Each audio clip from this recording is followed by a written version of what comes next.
அவ்வளோ பெரிய ஸ்டேஜில் நின்று அந்த அவார்டை ரிசீவ் பண்ணுறது பேசுறதுன்றது ரொம்ப சந்தோஷமாக இருந்துச்சு. ஆக்சுவலாக ப்ரொடியூசராக அங்கே வந்து நாங்கள் எஸ்கே நிற்க வேண்டிய இடம் அது. பட் அன்ஃபார்ச்சுனேட்லி அவர் பிஸி ஆகிட்டார் இங்கே ஷூட்டிங் கமிட்மெண்ட்ஸில். ஸோ அவர் சார்பாக நானும் வினோத்தும் தான் போய் நல்லா சுற்றி பார்த்துட்டு அவார்டெல்லாம் வாங்கிட்டு வந்துட்டோம். ஸோ கூழாங்கல் படம் பார்த்த அப்புறம் வினோத்தோட ஒர்க் பண்ணோன்னு நினச்சோம். அதுக்கப்புறம் தான் கொட்டுக்காளி நடந்தது. ஸோ எங்கள் ப்ரொடக்ஷன் ஹவுஸையும் நம்ம தமிழ் சினிமாவையும் உலகம் பூரா கொண்டு போய் சேர்த்த வினோத்துக்கு ஒரு பெரிய நன்றி எங்கள் சைடில் இருந்து. வினோத் வந்து ரொம்ப பேச மாட்டார், அவர் படம் தான் பேசும். இந்த படத்தில் அவர் பேசியிருக்க பாலிடிக்ஸ் ஆகட்டும், விஷயமாகட்டும், இது ரொம்ப முக்கியமான படமாக இருக்கும். விஷுவல்ஸ் பார்த்துருப்பீங்க. படமும் இதே மாதிரி தான் ப்ராமிசிங்காக இருக்கும். படம் பார்த்துட்டு சொல்லுங்கள், கண்டிப்பாக நம்ம டிஸ்கஸ் பண்ணுவோம். Thank you every one. கம்ப்ளீட் அப்படி தான். ஒரு பர்டிகுலர் விஷயம் என்ன அப்படின்னு சொல்லணும்னா, அந்த இன்ட்ரோ பிளாக் இருக்கும். அது நீங்கள் பார்க்கும்போதே தெரியும். ஒரு ஆக்சுவலாக ஒரு ஸ்ட்ரகிள் மாதிரி இருக்கும். ஆக்சுவலாக அது ஷூட் பண்ணுறது தான் வந்து ஒரு பயங்கர ஒரு டாஸ்க்காக இருந்துச்சு.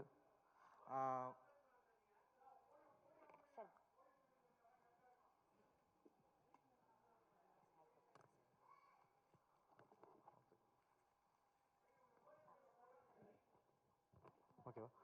அந்த இன்ட்ரோ பிளாக் சீன் வந்து ரொம்ப ரியலிஸ்டிக்காக எல்லாமே சொன்னாங்க பார்த்தவங்க. ஸோ அந்த சீன் வந்து பர்டிகுலராக ரொம்ப ஸ்ட்ரகிள் இருந்துச்சு. அண்டு மோரோவர் வந்து இந்த படம் த்ரூ அவுட்டாகவே வந்து ரொம்ப ரியாலிட்டியாக இருக்கும். பட் ஆக்சுவலாக வந்து மோர் ரியல் இஸ் மோர் டஃப் அப்படின்னு சொல்லுவாங்க. ஸோ அந்த மாதிரி வந்து படம் ஃபுல்லாக ட்ரீட் பண்ணியிருக்கோம். First of all thanks to my cast and crew, Sooriyan, Anna Ben ma'am, என்னோட editor, assistant directors, sound department, Suren, Raghav Ramesh, Koothan sir, எல்லாத்துக்கும் தேங்க்ஸ். ஆக்சுவலாக இந்த படத்துக்கு எல்லாருமே ஒரு பயங்கர எஃபர்ட் போட்டிருக்காங்க. ஸோ நீங்கள் படம் பார்த்து சொல்லுங்கள். நீங்கள் கேட்ட கேள்விக்கு வந்து ஆன்சர் படத்தில் இருக்கும். அனைவருக்கும் வணக்கம். கொட்டுக்காளி வினோத் வந்து ஃபஸ்ட்டு எனக்கு ஸ்கிரிப்ட் கொடுத்து படிக்க சொல்லியிருந்தார். அது படித்து முடித்தோடனே ரொம்ப எக்ஸைட் ஆனோம். படத்தில் முக்கியமான விஷயம் மியூசிக் கிடையாது அப்படிங்கிற விஷயம் சொல்லியிருந்தாங்க. என்னடா மியூசிக் இல்லைன்னா ரொம்ப சேலஞ்சிங்கான ஒர்க்காக இருக்குன்னு தோணுச்சு. அதை நான் யூஸ்வலாக த்ரில்லர் படங்கள், ஹாரர் படங்கள், ஆக்ஷன் படங்கள்லாம் கூட சவுண்டு ஈஸியாக பண்ணிடலாம். நம்ம இந்த கொட்டுக்காளி மாதிரி படங்கள் பண்ணுறதுக்கு வந்து கொஞ்சம் மெனக்கிட வேண்டி இருந்தது. கொஞ்சம் சேலஞ்சிங்காக தான் இருந்தது. லொக்கேஷன்ஸ் கொஞ்சம் டிஃப்ரெண்ட் லொக்கேஷன்ஸாக இருந்தது. ஆடியன்ஸ் போர் அடிக்காமல் இருக்கணும். மியூசிக் இல்லைங்கிறனால நாங்கள் சவுண்டை ரொம்ப ஓவர் டூ பண்ணி பயங்கரமாக சவுண்டை காட்டணும், அந்த மாதிரிலாம் ஒர்க் பண்ணல. ஸ்கிரிப்டுக்கு என்ன தேவையோ அதை தான் பண்ணியிருக்கோம் படத்துலையுமே. அதுதான் டைரக்டரும் விரும்பினார். ரொம்ப ஓவராக பேர்ட்ஸ் வேணாம், ரொம்ப ப்ளசண்ட்டாக வேணாம். படத்தில் இருக்க நீங்கள் இந்த ட்ரெய்லரில் பார்த்த மாதிரி அந்த எலிமெண்ட்ஸ் தான் படத்தில் இருக்கும். வெஹிக்கிள்ஸ் இருக்கும், அந்த ஷேர் ஆட்டோ இருக்கும். அதை விட்டால் சேவல் ஒரு இம்பார்ட்டன்ட் ரோல் ப்ளே பண்ணியிருக்கோம். இதை வச்சே தான் நாங்கள் ப்ளே பண்ணியிருந்தோம். நிறைய இடங்களில் ரொம்ப சைலண்ட் ஷாட்ஸ்லாம் இருக்கும். அது வந்து ஒரு நல்ல எக்ஸ்பீரியன்ஸ் கொடுக்கும். தேட்டரிக்கல் எக்ஸ்பீரியன்ஸாகவே நல்லாயிருக்கும் படம். எல்லாரோட சப்போர்ட்டும் தேவை. இந்த மாதிரி படங்கள் வந்து கண்டிப்பாக வெற்றி பெறணும். அது உங்களோட சப்போர்ட் தேவை. இந்த மாதிரி படத்தை ப்ரொடக்ஷன் பண்ணுறதே பெரிய விஷயம். அது எஸ்கே ப்ரொடக்ஷன் சிவகார்த்திகேயன் சாருக்கும் கலை சாருக்கும் ரொம்ப நன்றி இந்த மாதிரி படங்கள் கொடுத்ததுக்கு. நான் அவர்கிட்ட ஆல்ரெடி மாவீரன் சக்ஸஸ் மீட்லேயே சார்கிட்ட சொல்லியிருந்தேன். சார் இந்த படம் கண்டிப்பாக உங்கள் பேனர்லேயே ஒரு ஃபெதர் ஆன் நெட் மாதிரி இருக்கும் இந்த படம் கண்டிப்பான்னு சொல்லியிருந்தேன். அது கண்டிப்பாக நடந்தது. அது மாதிரி மேலும் இது மாதிரி நல்ல தரமான படங்கள் நீங்கள் ப்ரொடக்ஷன் பண்ணணும் sir. Thank you. Middle present media people எல்லாருக்கும் நன்றி. கொட்டுக்காளி பொறுத்த வரைக்கும் நிறையா விருதுகள்லாம் வாங்கியிருக்கு. வெளியே ஃபாரின் ஃபிலிம் ஃபெஸ்டிவல்ஸ்லாம் போயிருக்கு. பட் ஒன்று இதில் சொல்லிக்கணும்னு நினச்சது என்னென்னா, இது நம்மளோட கதை. நம்ம ஊரில் இந்த கதை நிச்சயமாக இங்கே இருக்க எல்லாத்துக்கும் இந்த கதை தெரியும். அவங்க அதை கடந்து வந்திருப்பாங்க. இதை கடந்து வந்திருப்பாங்க, இல்லை அவங்களுக்கு தெரிஞ்சவங்க யாராவது ஒருத்தங்களுக்கு இது நடந்திருக்கும். அந்த மாதிரி ஒரு கதை தான். மோர் ரூட்டட் வந்து இன்டர்நேஷ்னல்னு சொல்லுவாங்க. அந்த மாதிரி தான் நம்ம கதையை எடுத்து தான் அது வெளியே போய் இப்படி ரெக்கக்னிஷனை எடுத்திருக்கு. நம்ம ஊரில் இது எப்படி ஒரு வரவேற்பை கொடுக்கணும்னு நாங்கள் ஆவலாக எதிர்பார்த்துட்ருக்கோம் மொத்த டீமாக. So expecting. Thank you. Thank you so much sir. ரொம்ப ஷார்ட் அண்ட் ஸ்வீட்டாக ஆப்டாக பேசிட்டீங்க. ரொம்ப நன்றி. தம்பி வினோத்தாக இருக்கட்டும், வினோத் வந்து தம்பி மாதிரி எனக்கு. அப்புறம் சிவகார்த்திகேயன் அண்ணன் அவர்களாக இருக்கட்டும், சூரியன் அண்ணா இருக்கட்டும், எல்லாமே எனக்கு ரொம்ப வருஷமாக என் கூட பழகிட்டு இருக்கிற ஒருத்தங்க. வினோத் வந்து எனக்கு ராம் சார் மூலிமா தான் பழக்கம். என்னோட டைரக்டர் ராம் சார் மூலிமா தான். ஒரு நாள் ஒரு டீ கடை வாசலில் உட்காந்துருக்கும் போது சார் வந்து எல்லாத்த பற்றியும் அவ்வளோ உயர்வா அப்படின்லாம் அவ்வளோ ஈஸியாக பேசிட மாட்டார். கோவா ஃபிலிம் ஃபெஸ்டிவல் போயிருக்கும்போது ஒரு படம் பார்த்த அருண், அந்த படம் பார்த்ததுலேருந்து தூங்கவே முடியல. நம்ம ஊர்லேருந்து ஒரு பையன் போயிட்டு ஒரு படம் பண்ணியிருக்கான், கூழாங்கல்னு ஒரு படம். ஒரு மாதிரி டிஸ்டர்ப் பண்ணிட்டான், நம்மளாம் என்ன பண்ணிட்டு இருக்கோன்ற மாதிரின்னு சொல்லி ஒரு மணி நேரம் பேசுகிறாரு. எனக்கு அப்போலேருந்து யார் அவன் பார்க்கணும் அப்படின்ற மாதிரி வினோத்துக்காக வெயிட் பண்ணிகிட்டே இருந்தேன். அப்புறம் தான் மீட் பண்ணோம், படம் பார்த்தோம். ஸோ மதுரை பக்கத்தில் அரிட்டாப்பட்டியிலேருந்து ஒரு ஊர்லேருந்து கிளம்பி இப்போ உலகம் முழுக்க ட்ராவல் பண்ணிட்டு வந்திருக்கிற ஒரு முக்கியமான இயக்குனராக இந்தியாவில் இருக்கிற வினோத்தை பார்த்து ரொம்ப பெருமையாக இருக்குது. அதே இப்படி ஒரு ஸ்டேஜில் எனக்கும் ஒரு பேசுறதுக்கு வாய்ப்பு கொடுத்துருக்காங்க நமது. வினோத் வந்து கூழாங்கல் படம் வந்து ஒரு இண்டிபெண்ட் ஃபிலிமாக அவர் கிடைச்ச ஒரு இன்வெஸ்டர் வச்சு, அவங்கக்கிட்ட இருக்கிற ஒரு வசதி வாய்ப்பு வச்சு, அவங்க வீட்டில் இருக்கிற அவங்க அம்மா அக்கா அவங்கெல்லாம் வந்து சமைச்சு கொடுத்து மொத்த குருவும் ட்ராவல் பண்ணிட்டு போய் ஒரு படம் எடுக்கிறாங்க. அது ராட்டர்டாம் ஃபிலிம் ஃபெஸ்டிவலில் டைகர் அவார்டுன்றது வந்து வேர்ல்டில் இருக்கிற பெஸ்ட் டெபு ஃபிலிம் மேக்கர்ஸ்க்கு கொடுக்குற அவார்டு இது. அது வந்து கிறிஸ்டோஃபர் நோலன் வந்து அவரோட ஃபர்ஸ்ட் படத்துக்கு வாங்கியிருக்காரு அந்த அவார்டை. நம்ம ஊரில் வந்து போய் வினோத் வாங்கிட்டு வந்திருக்காருன்னு நினைக்கும் போது அது ரொம்ப ரொம்ப நெகிழ்ச்சியாகவும் ரொம்ப பெருமையாக இருந்துச்சு. அப்புறம் 2022 இந்தியாஸ் ஃபர்ஸ்ட் ஆஸ்கருக்கு இந்தியாவிலேருந்து அஃபிஷியலாக செலக்ட் பண்ணி போன படம் வந்து கூழாங்கல். கொட்டுக்காளி எடுத்ததுக்கப்புறமும் வினோத் வந்து உலகம் ஃபுல்லாக ட்ராவல் பண்ணிட்டாப்புல. அவர் எப்போ ஃபோன் பண்ணாலும் ஏதோ ஒரு கண்ட்ரியில் இருப்பார், நம்ம ஊரில் இருக்கவே மாட்டாப்புல. பட் வினோத்துக்கு உலகம் ஃபுல்லாக போயிருந்தாலும் நம்ம ஊரில் இதுதான் ஃபஸ்ட்டு பெரிய மேடை. அதனால் வினோத்துக்கும் இது ரொம்ப ஸ்பெஷலான மேடையாக இருக்கும், ரொம்ப எமோஷனலான மேடையாக இருக்கும். இதுக்கு மிக முக்கியமான காரணமாக இருக்கிற அண்ணன் சிவகார்த்திகேயன் அவர்களுக்கு ரொம்ப நன்றி சொல்லணும். ஏன்னா ஒரு இண்டிபெண்டன்ட் ஃபிலிம் மேக்கருக்கு இப்படி ஒரு மெயின் ஸ்ட்ரீமில் ஒரு ஸ்டாராக இருக்கிற ஒருத்தர் வந்து ஒரு படத்தை பேக் பண்ணி அதை இப்படி ஒரு இந்த தேட்டர் பார்க்காத ஒரு மூவி ஃபங்க்ஷனே இருக்காது. இங்கே எல்லாமே எவ்வளோ பெரிய ஃபங்க்ஷனை பார்த்துருப்பாங்க. அந்த மாதிரி ஒரு இடத்துல வினோத் மாதிரி ஒரு டேலண்ட்டை கூட்டிகிட்டு வந்து நிறுத்தி அழகு பார்க்கறதுன்றது தான் நான் ரொம்ப ரொம்ப முக்கியமான ஒரு விஷயமா பார்க்குறேன். தமிழ் சினிமாவில் இது ஒரு முக்கியமான நிகழ்வாக இருக்கும்னு நான் நம்புகிறேன்.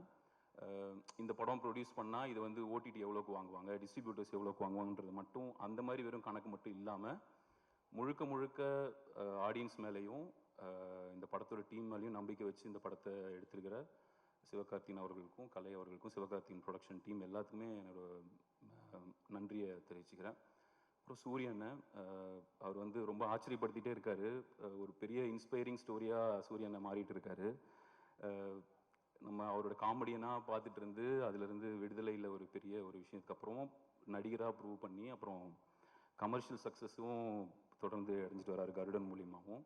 இந்த படம் பார்க்கும்போது நிச்சயமாக வந்து விடுதலையில் பார்த்த சூரியனோ கருடனை பார்த்த சூரியனோ துளி கூட ஞாபகப்படுத்த மாட்டார். இதில் வந்து எல்லாத்தையும் ஒரு மாதிரி மிரட்சிக்கு உண்டாக்குவாருன்னு நம்புகிறேன். ஆனபன் அவங்களும் அப்படி தான் ரொம்ப உண்மையாலுமே மதுரை பக்கத்தில் இருக்கிற ஒரு ஊர்லேருந்து தேர்ந்தெடுத்து ஒருத்தவங்களை நடிக்க வச்ச மாதிரி ஒரு உணர்வு இருந்துச்சு அந்த படம் பார்க்கும்போது. ஒரு இந்திய சினிமாவில் ரொம்ப ஒரு பெருமை மிக்க படிப்பாக உருவாக்கியிருக்கிற வினோத் ராஜ் அவர்களுக்கும் சூரியன் ஆனபென் and Ganesh Siva, Suren, Koothan, DOP அவர்கள் எல்லாத்துக்குமே மிக்க நன்றி. இது ஆடியன்ஸும் வந்து கண்டிப்பாக செலிப்ரேட் பண்ணுவாங்கன்னு நான் நம்புகிறேன். Thank you so much. வணக்கம். இந்த படக்குழுவினர் அனைவருக்கும் என்னுடைய மனமார்ந்த வாழ்த்துக்களை தெரிவிச்சுக்கிறேன். சமீபத்தில் தான் எல்லாருமே இந்த படத்தை திரையிடலில் பார்த்தோம். இந்த படம் பார்க்குறதுக்கு முன்னாடி இப்போ உங்களை போலவே எனக்கும் வந்து எந்த மாதிரிங்கிற எந்த விதமான முன்முடிவும் இல்லை. ஒரு கூழாங்கல் படம் பார்த்ததுலேருந்து வினோத் எந்த மாதிரி வினோத் ராஜ் வந்து அவர் எந்த மாதிரி ஒரு ஃபிலிம் மேக்கர்னு எல்லாருக்கும் தெரியும். அதில் இன்னும் எந்த அளவுக்கு அவர் வந்து போயிருக்காருன்னு பார்க்கல. அதுலேருந்து இன்னும் பல மடங்கு அவர் வந்து ஒரு பாய்ச்சல் நிகழ்த்தியிருக்கார் இந்த படத்தில். வணிக படங்கள் இங்கே எடுக்கப்படுது, ஆயிரக்கணக்கான படங்கள் எடுக்கப்படுது. அத்தனை படங்களும் வந்து ஒரு ஃபிலிம் ஃபெஸ்டிவல்லையோ வெளிநாடுகள் நடப்படுகிற திரைப்பட அந்த பிரிவுகள் போட்டிகள்லையோ கலந்துக்கிட்டு பெரிய பரிசுகளை பெறதில்லை. ஏன்னா அந்த ஃபிலிம் ஃபெஸ்டிவலுக்குன்னு ஒரு மிகச்சிறந்த ஒரு திரை மொழி தேவைப்படுது. அந்த திரை மொழியில் எடுக்கப்பட்ட படங்கள் தான் அந்த போட்டிகளுக்கே பங்கு பெறக்கூடியது. இப்போ நம்ம பார்க்குறோம் ஒலிம்பிக்கில் நமக்கு ஒரு தங்கம் கூட கிடைக்கல, இப்போ பார்த்துக்கிட்டே இருக்கோம் தங்கம் கிடைக்குமான்னு. அப்போ ஒலிம்பிக் நடக்கும்போது மட்டும் நம்மளுடைய திரடல் என்னவா இருக்குன்னா, யாராவது ஒருத்தருங்க போய் தங்கம் வாங்கிட மாட்டாங்களா அப்படின்ட்டு. ஆனால் ஒரு கிரிக்கெட்டை மட்டுமே ஒரு வெகுஜன சினிமா மாதிரி நம்ம கிரிக்கெட்டை மட்டுமே பெருசாக பார்த்துக்கிட்டு இருக்கிற இந்த சமூகத்தில் மற்ற விளையாட்டு போட்டிகள் பாடல் நமக்கே ஆர்வம் இல்லை. பக்கத்து வீட்டில் ஒரு பையன் வந்து இது மாதிரி ஒரு விளையாட்டு போட்டியில் இருக்கான், ஒரு தடகள வீரனாக இருக்கான், இல்லை வந்து ஒரு வில்வித்தையில் இருக்கான், ஈட்டி எறிதல் போட்டியில் இருக்கான்னா நமக்கு தெரியாது. நம்ம அதை அப்ரிஷியேட் பண்ணுற இடத்துல இருப்போமான்னு கூட தெரியாது. ஆனால் ஒலிம்பிக்கில் ஜெயிக்கும் போது தான் தெரியுது அந்த உலகத்துலேருந்து போட்டி போட்ட அத்தனை பேர்த்துக்கு நிகரான ஒரு கலையை நம்ம பையன் கற்றுட்டு போயிருக்கான். அவன் ஒரு தங்கம் வாங்கும்போது நமக்கு அவ்வளோ பெருமையாக இருக்கும். அது மாதிரி வினோத் ராஜ் வந்து உலகத்தில் இருக்கக்கூடிய எல்லா போட்டியாளர்களையும் அவங்க திரைமொழிக்கு நிகரான ஒரு திரைமொழியை கற்றுட்டு போய் அங்கே அந்த போட்டியில் ஜெயிச்சிருக்காருங்கிறது நமக்கு கிட்டத்தட்ட அந்த ஒலிம்பிக்கில் வாங்கின தங்கத்துக்கும் மேலானது.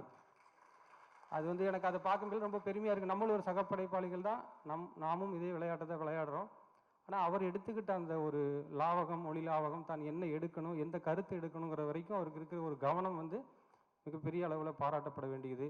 இப்போ வந்து இந்த படம் வந்து வெகுஜன சினிமா மாதிரி உங்களுக்கு இன்ட்ரெஸ்டிங் பண்ணி உங்களுக்கு கமர்ஷியல் வேல்யூ ஆட் பண்ணணுங்கிற எந்த விதமான நோக்கமும் இயக்குனருக்கும் இல்லை, இதை தயாரித்த தயாரிப்பாளருக்கும் இல்லை, இந்த குழுவுக்கும் இல்லை. இந்த நோக்கம் முழுக்க ஒரு தரமான ஒரு உலகத்தரமான ஒரு படத்தை உருவாக்கணும். அந்த இடத்து ஸ்டேஜில் போய் நம்ம படத்தை நிறுத்தணும். இங்கிருந்து போய் எங்கேயோ ஒரு போட்டி நடக்குது, உலகத்தினுடைய ஒரு மூலையில் பெர்லினில் நடக்குது, எல்லா இடங்களையும் நடக்குது, ரோட்டர்டாமில் நடக்குது. நம்மக்கிட்டையும் திறமையான ஆள் இருக்கான்னு ஒரு ஆள் அங்கே அனுப்பி அந்த பரிசை வாங்கிட்டு வரதை பார்க்குறது எவ்வளோ சந்தோஷமாக இருக்குது. அதுதான் எனக்கு இது ரொம்ப பிடிச்சிருந்தது. அவரோட வினோத்ராஜுடைய அந்த மிகப்பெரிய ஆர்வமும் அவர் கற்றுக்கிட்ட விதமும் இன்னும் பல விருதுகள் அவர் வந்து நம்ம தமிழ் சினிமாவுக்கும் தமிழ்நாட்டுக்கும் இந்திய நாட்டுக்கும் வாங்குவார். எனக்கு பெரிய ஒரு சந்தோஷம் இருக்குது. இந்த படம் உங்கள் எல்லாருக்கும் ஒரு வித்தியாசமான அனுபவத்தை கொடுக்கும். ஏன் திருக்குறள் வந்து படித்ததும் புரியாத மாதிரி இருக்குன்னு அப்படி சொல்லிட முடியாது. அதுக்குள்ளே ஒரு மொழி இருக்குது, அதுக்குள்ளே ஒரு இலக்கணம் இருக்குது, அதுக்குள்ளே ஒரு செறிவான அர்த்தமும் இருக்குது. கொஞ்சம் அதை புரிஞ்சுக்கிட்டோம்னா அந்த அர்த்தத்தை நம்ம புரிஞ்சுக்கிற மாதிரியே இந்த படத்தை நீங்கள் பார்க்கணும். அந்த மாதிரி தான் நான் இந்த படத்தை நினைக்கிறேன். இந்த படத்தை தயாரித்த சிவகார்த்திகேயன் அவர்களுக்கு மிகப்பெரிய ஒரு பாராட்டுக்களை தெரிவிக்கணும். ஏன்னா இந்த மாதிரி ஒரு படத்தை எடுத்ததன் மூலமாக மிகப்பெரிய ஒரு வியாபார பலனை அவர் பெறப்போகிறது கிடையாது. இந்த படம் எடுத்ததுனால கிடைக்கக்கூடிய மிகப்பெரிய ஒரு பெருமையை வந்து அவர் இந்த படத்தில் அடைஞ்சிருக்காரு. நிச்சயமாக இந்த படத்தை உருவாக்குனதுக்காக அவர் வந்து நிச்சயமாக வாழ்நாள் ஒரு மிகப்பெரிய பெருமையான ஒரு செயலை நான் நினைக்கிறேன். அவருக்கு என்னுடைய பாராட்டுக்கள். இந்த படக்குழு அத்தனை பேருக்கும் பாராட்டுக்கள். இருக்கக்கூடிய டெக்னீஷியன், லைவ் சவுண்டு, இப்போ நம்ம பார்க்கல சூரியனை பேசுனது டப்பிங்கில் பேசலை, அவர் ஸ்பாட்லேயே அப்படி பேசியிருக்காரு. அதை பார்க்கல அவரோட உழைப்பு வந்து மிரட்சியாக இருக்குது. அவர் இந்த படத்தில் அவர் காட்டியிருக்கக்கூடிய ஒரு முகம்ங்கிறது வந்து இந்த உலகத்தரமான படத்தை வினோத்ராஜ் எடுக்கிறதுக்கு நானும் அதே மாதிரி ஒரு உலகத்தரமான ஒரு நடிப்பை கொடுக்குறேன்னு அவர் பண்ணியிருக்கிறது பார்க்கல ரொம்பவே ஒரு பெருமையாக இருக்குது. நம்மக்கிட்ட வந்து இப்படியான படம் எடுக்கிறதுக்கு இன்னும் நிறைய பேர் வாழ்வாங்க.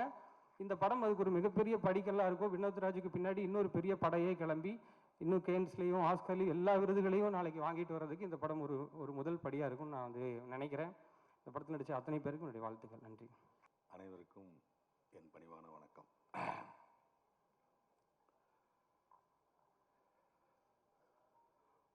பைசைக்கிள் தியூஸ்னு ஒரு படம், அதை பார்த்துட்டு மார்லன் பிராண்டோ அப்படின்னு ஒரு பெரிய ஆக்டர் வாய்ஸ் கொடுத்தாரு.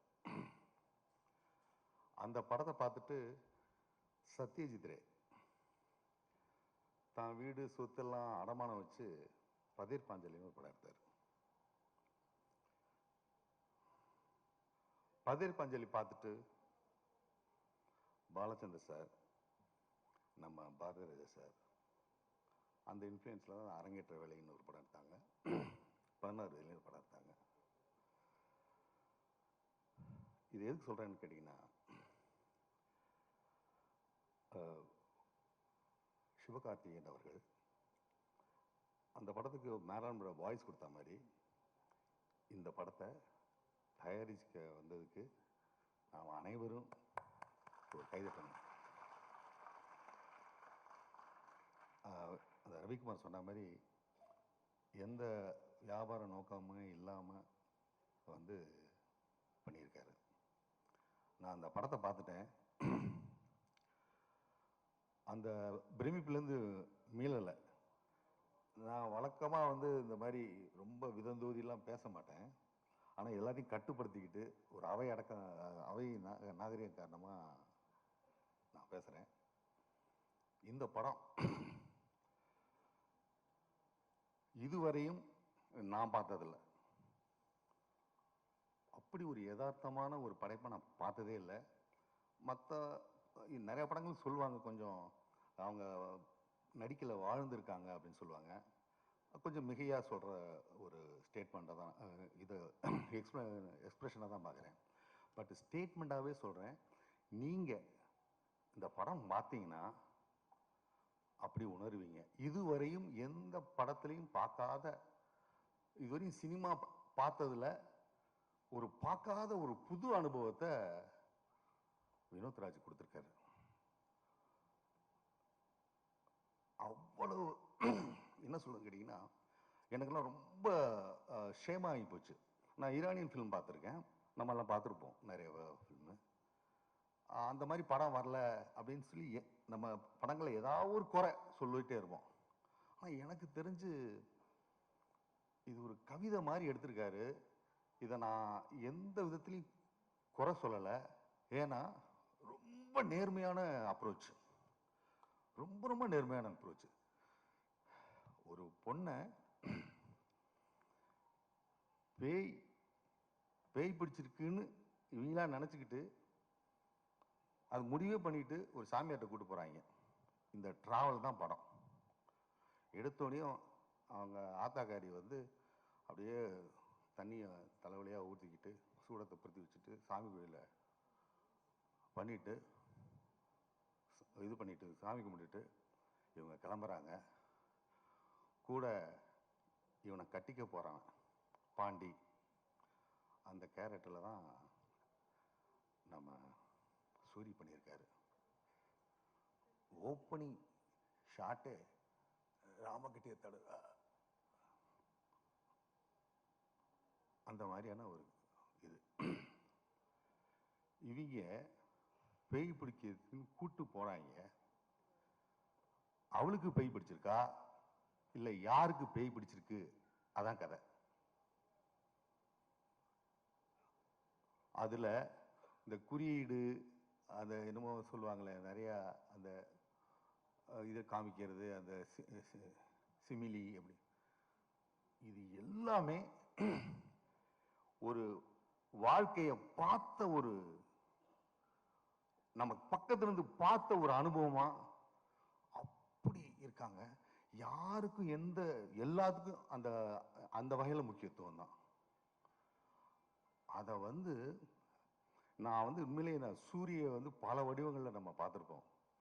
பயங்கர காமெடியோட ரொம்ப காமெடியானவும் பார்த்துருப்போம். இப்போ கொஞ்சம் அந்த கருட நிலையம் அந்த விடுதலையிலும் சரி கொஞ்சம்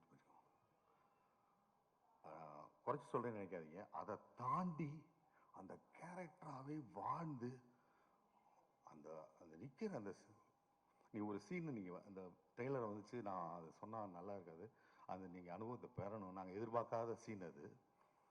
அதில் வந்து பிச்சு உதறிட்டாரு. உண்மையிலே எனக்கு அந்த சூரிட்டேருந்து இருக்கிற நடிப்பெல்லாம் உறிஞ்சி எடுத்துட்டாரு வினோத்ராஜன் நான் நினைக்கிறேன். உண்மையிலே அவ்வளவு ஒரு இன்வால்மெண்ட்டோட. இதுக்கு பிறகு பெரிய ஹீரோக்களும் பெரிய நடிகர்களும் ஆத்ம திருப்திக்காக ஒரு படம் வினோத்ராஜோட கண்டிப்பாக பண்ணுவாங்க அப்படிங்கிறது என்னுடைய கணிப்பு. ஏன்னா அவர்கிட்ட இருக்கிறது அந்த தொழில் நேர்த்தி, அந்த பக்தியை, அந்த கிராஃப்ட்மேன்ஷிப். வெறும் நல்லவனாக இருந்தால் மட்டும் பார்த்தாது, வல்லவனாக இருக்கணும் இல்லையா? வல்லவனாகவும் இருக்கிறான், நல்லவனாகவும் இருக்கிறான், அந்த நேர்மையாக இருக்கிறான். என்ன எடுக்கணும் வித்தை காமிக்கிறதுனா அது வந்து ஒரு வேற கருத்தை வச்சுக்கிட்டு வித்தை காமிக்கலாம். வித்தை நல்லா பண்ணுறான்னு. ஆனால் கருத்தும் கரெக்டாக வச்சு கண்டென்ட் இப்போ தான் சமீபத்தில் உலகிட்டு இருக்கோமே, அந்த கண்டென்ட்டும் அந்த மேக்கிங்கும் அப்படி ஜெல்லாகி வருது. நீங்கள் கண்டிப்பாக எந்த விதமான ஒரு விமர்சனமும் அவன் மேலே வைக்க மாட்டீங்க நண்பர்களே. நான் அறுதிட்டு சொல்கிறேன். நான் இதை கண்டிப்பாக அந்த தியேட்டரில் உட்காந்து பார்க்குற ஒரு அனுபவத்தை உண்மையிலே மக்கள்கிட்ட நம்ம கற்றுக்கணும். நாம் வந்து இப்படி போகும், அப்படி உட்காரும், இப்படி இந்த ரசிக்க மாட்டோம், அப்படி டவுட், அதெல்லாம் கிடையாது. ஏன்னா ஒவ்வொரு தடவையும் சேது அப்படிங்கிற ஒரு எல்லாரும் வித்தியாசமான படங்களை வந்து மக்கள் கொண்டாடி இருக்காங்க. அது மாதிரி இந்த படத்தை தியேட்டரில் கொண்டாடுவாங்க அப்படிங்கிறது என்னுடைய அசைக்க முடியாத நம்பிக்கை. அந்த அனுபவத்தை கொடுத்துருக்கிற ஒவ்வொரு நடிகரும், நான் பேசுகிற எனக்கு தெரியல எனக்கு அந்த நடிகர்கள் நீங்கள் பார்த்தீங்கன்னா நீங்கள் எழுதுவீங்க, கண்டிப்பாக எழுதுவீங்க, எல்லா நடிகர்களும் எழுதுவீங்க. அதுமாரி இந்த கேமராமேன் சிங் சவுண்டு, ஐயோ எனக்கு கிட்டத்தட்ட பொறாமையாகவே இருந்துச்சு. அதாவது மியூசிக்ங்கிறது வந்து கொஞ்சம் என்ஹான்ஸ் பண்ணி வருது தான். இப்போ ஒருத்தன் பார்க்குறான் அப்படின்னா அவன் சரியான நடிக்கணும்னு வச்சுக்க ஒரு மியூசிக் பண்ணும்போது என்ஹான்ஸ் பண்ணும். இது எந்த என்ஹான்ஸ்மெண்ட்டும் கிடையாது. அவன் அவன் மூச்சு விட்டு அப்படிங்கும்போது நமக்கே பக்குன்னு இருக்கு. இப்படி வந்து இது சாதாரண விஷயம் கிடையாது. எத்தனை டேக்கு எத்தனை இது எல்லாத்துக்கும் முன்னாடி இருக்கும். ஒரு கேப்பர்னம்னு ஒரு படம் நீங்கள் கண்டிப்பாக பாருங்கள், ஓடிடியில் இருக்குது, நெட்ஃப்ளிக்ஸில். அந்த படம் பார்த்து மிரண்டு, அது வந்து வெற்றிமாறன் சொல்லி பாருங்கன்னு சொன்னார். அப்போ அப்படி பார்த்து அதுக்கு இணையா நம்ம ஊரில் அது புரியாத கதையெல்லாம் கிடையாது, நம்ம பசங்க நம்ம ஆளுங்க பண்ண அந்த ஒரு விஷயத்தை கேப்சர் பண்ணி கொடுத்த இது வினோத்குமாருக்கும் அந்த டீமுக்கும், இதை தயாரித்த சிவகார்த்திகேயனுக்கும், இதில் நடித்து பெரிய நடிப்பறக்கனான சூரிக்கும் என்னுடைய நெஞ்சார்ந்த வாழ்த்துக்களை நான் பணிவன்போடு தெரிவிச்சுக்கிறேன். இந்த அனுபவத்தை கொடுத்ததுக்கு எல்லாருக்கும் மிக்க நன்றிக்கு சொல்லிக்கிறேன். நன்றி, வணக்கம். Thank you so much sir. நீங்க பேசுறத கேட்க கேட்க எங்க எல்லாருக்கும் உடனே படம் பார்க்கணுன்ற ஆர்வம் வந்து ஜாஸ்தி ஆயிடுச்சு. சத்யம் சினிமாஸில் இந்த மாதிரி விழாவுக்கு போகிறேன்னு சொன்னேன். ரைட்ரு காலையில் வந்து கேட்கும்போது ஆடியோ லாஞ்சான்னு கேட்டார். எனக்கு சிரிப்பு வந்துச்சு, ஏன்னா இந்த படத்தில் மியூசிக் டைரக்டரே இல்லை. எப்பயுமே இங்கே வந்தால் ஆடியோ லாஞ்சுக்கு தான் வருவோம்னு நினச்சிட்டு கேட்டாங்க. இல்லை ட்ரெய்லர் லான்ச்சு அப்படின்னு சொல்லி சொன்னேன். சமீபத்தில் இந்த படம் பார்த்தோம். அதாவது ஒரு 5 பேர் வந்து நாங்கள் அசிஸ்டன்ஸு, சரண் சாரு, ஒரு 5-6 பேர் வந்தோம். படம் பார்த்துட்டு ஆஃபீஸ் போனதுக்கு பிறகு அடுத்த நாள் ஒவ்வொருத்தரும் உள்ளே வரும்போதும் தூங்கவே இல்லை சார்.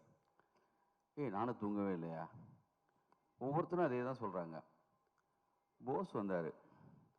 அவனா படம் நல்லா இருக்கா? என்ன மாதிரி படம்? என்ன மாதிரி படம்னா அதுக்கு உதாரணம் சொல்கிறதுக்கு காதல் மாதிரி இருக்குமா? வழக்கு என்ன? இல்லை வேறு சேதா, பைசைக்கிள் தீவ்ஸா, உலகம் மொத்தமாக இருக்கிற என்னென்னமோ நல்ல படம்லாம் உதாரணம் கேட்டாலும் எந்த படத்தையும் சொல்ல முடியல. ஏன்னா இது எது மாதிரியும் இல்லை.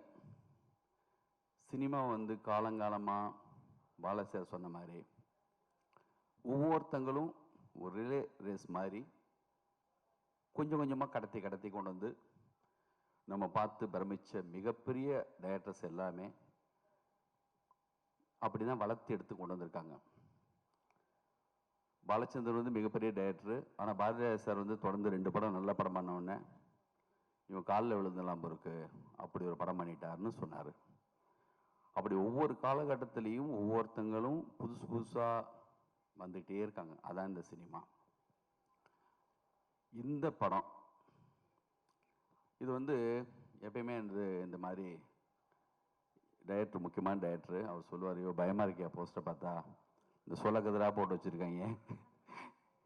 அப்புறம் நல்ல டைரக்டர்ஸ் எல்லாம் வந்து இந்த ஒரு படத்தை பற்றி பேசும்போது கூட அப்போ என்ன கமெண்ட் அடிக்க ஆரம்பிச்சிருவாங்கன்னா, ஐயோ பயமாக இருக்கியா, இவனெல்லாம் சொல்கிறாங்க படம் நல்லா இருக்குன்னு. உண்மையிலேயே இந்த படத்தை ஏதோ தேட்டரில் உட்காந்து பார்க்கணும்னு நானும் ஆர்வமாக வெயிட் பண்ணிகிட்ருக்கேன். இந்த வினோத்ராஜ் வந்து பாலாவா, பாலாசக்தி வேலா, மிஸ்கினா, இப்போ உள்ள வெற்றிமாறனா, யார் எந்த டைரக்டரோட கம்பேர் பண்ணுறது? அப்படி யாருமே இங்கே இல்லை இது வரைக்கும். வினோத்ராஜுக்கு வினோத்ராஜ் தான். அது கூழாங்கல் படம் பார்த்துட்டு மணிரத்னம் சார் வந்து ஒரு ஜூம் மீட்டிங்கில் என்கிட்ட சொன்னார், படம் பார்த்துட்டீங்களான்னு எல்லாத்தையும் கேட்டார். பாலன் வந்து நான் பார்த்துட்டேன் சார்னு சொன்னான். அப்போது அதுக்கப்புறம் தான் நான் அந்த படத்தை பார்த்தேன். தயவு செஞ்சு மிக சரியான விஷயத்தை நம்ம ஜனங்க என்றைக்குமே வந்து அவாய்ட் பண்ணதே கிடையாது. அவங்க வந்து கூத்து பார்த்து அரிச்சந்திர அதுலேருந்து ட்ராமா வரைக்கும் மேடையில் பார்த்து பழக்கப்பட்டவங்க, அவங்களுக்கு எல்லாமே தெரியும். அது மாதிரி இந்த படத்தில் இருந்த எந்த ஷாட்டும் தெரியாமல் வைக்கலை. ஒரு ஆட்டோ ஷாட்டு வச்சுருந்தாரு, அவ்வளோ கேப் நிறையா இருந்துச்சு. நான் நினச்சேன், என்னடா அது ஒரு அந்த கேமராமேன் என்ன இப்படி ஒரு கேப் விட்டு வச்சுருக்காருன்னு நினச்சேன். அடுத்து ஒரு தடவை வரும்போது தான் தெரிஞ்சது, அவன் தெரிஞ்சே தான் வச்சுருக்காங்கன்னு. பிசி ஸ்ரீராம் சார் படம் பார்த்துட்டு அடுத்த நாள் மாஸ்டர் பீஸ்ன்னு போட்டிருக்காரு இந்த படத்தை. இந்த படத்தை வந்து நான் பாலாசக்தி சாருக்கு வந்து காதல் பண்ண வேண்டியது நான் அப்போ பண்ண முடியல. வழக்கேன் படம் அப்போ நான் எடுத்தேன். அது என்னுடைய லைஃப்பில் வந்து மிக முக்கியமான விஷயமா நினைக்கிறேன். அவர் மிக முக்கியமான ஆள் பாலாஜி சார். நான் சென்னைக்கு வந்தப்போ அவர் ரூமுக்கு தேடி போகிறப்போ அவர் முத எனக்கு கதை சொன்னப்பெல்லாம் இந்த படம் என்ன இருக்கோ அந்த மாதிரி தான் கதை சொல்லுவார் அவர். அதோடைய முயற்சியில் தான் அவர் ஒர்க் பண்ண படம்லாம் பார்த்தா சூரியன், ஜென்டில்மேன் இந்த மாதிரி படம் வேலை பார்ப்பாரு. ஆனால் கதை சொல்கிறப்ப மட்டும் அந்த சவுண்டோடு சொல்லுவார். முத ஒரு ரூமுக்கு போகிறப்ப வெங்காயம் வெட்டிட்டே என்கிட்ட ஒரு கதை சொல்கிறாரு. சாமுராய் கதையே வந்து நானா பட்டேகர் இல்லாட்டா மோகன்லால் மாதிரி ஒருத்தர் பண்ணுறான்னு. இந்த பார்த்த படம் இருக்குல்ல, இந்த படத்தில் எப்படி சவுண்டு அந்த எடிட்டர் அந்த கட் பண்ணியிருக்காங்களோ, டைரக்ட் பண்ணியிருக்கா அப்படியோ அந்த மாதிரி சொல்ல ஆரம்பித்தார். ரேடியோ ஓடி இருந்துச்சு, சின்னதாக சவுண்டு, அதை ஆஃப் பண்ணிவிட்டு வந்து உட்காந்து வெங்காயம் வெட்டிட்டு என்கிட்ட கேட்டார், நீ பாம்பே போயிருக்கியாடான்னாரு. போனதில்லை சார்னு. விடு, நானும் போனதில்லை சொல்லிட்டு ஆரம்பித்தார். இந்த படத்துடைய ஓப்பனிங்கடா, துன் துன் துன் துன் துன்னு ஒரு ஸ்ட்ரீட்டில் கேட்குற அந்த சத்தம் தள்ளி கேட்கும் பார்த்தியா, அப்படியே லேசா அதை சொல்ல ஆரம்பிக்கிறப்பயே ஒரு பொண்ணு வாயில் ஒரு நெல்லிக்காய், அவர் கதை சொல்ல வராது, அவர் எடுக்கிறவர், அவர் சொல்ல ஆரம்பிக்கிறப்ப அப்படி இருக்கும். எனக்கு ஆசையாக இருக்கும், என்னடா இப்படி சொல்கிறாரு, நம்மளுக்கெல்லாம் இது வருமா? மகாநதி படம் பார்த்து நாங்கள் 2 பேரும் அப்படி பேசியிருக்கோம். ஒவ்வொரு காலகட்டத்திலையும் ஒரு படம் வரும். அப்படி ஒரு படம் இப்போ வந்திருக்கு. சூரி அந்த கழுத்தில் அப்படி போகிறது வந்து அந்த படம் அவருடைய இன்ட்ரடக்ஷன் இருக்கும்.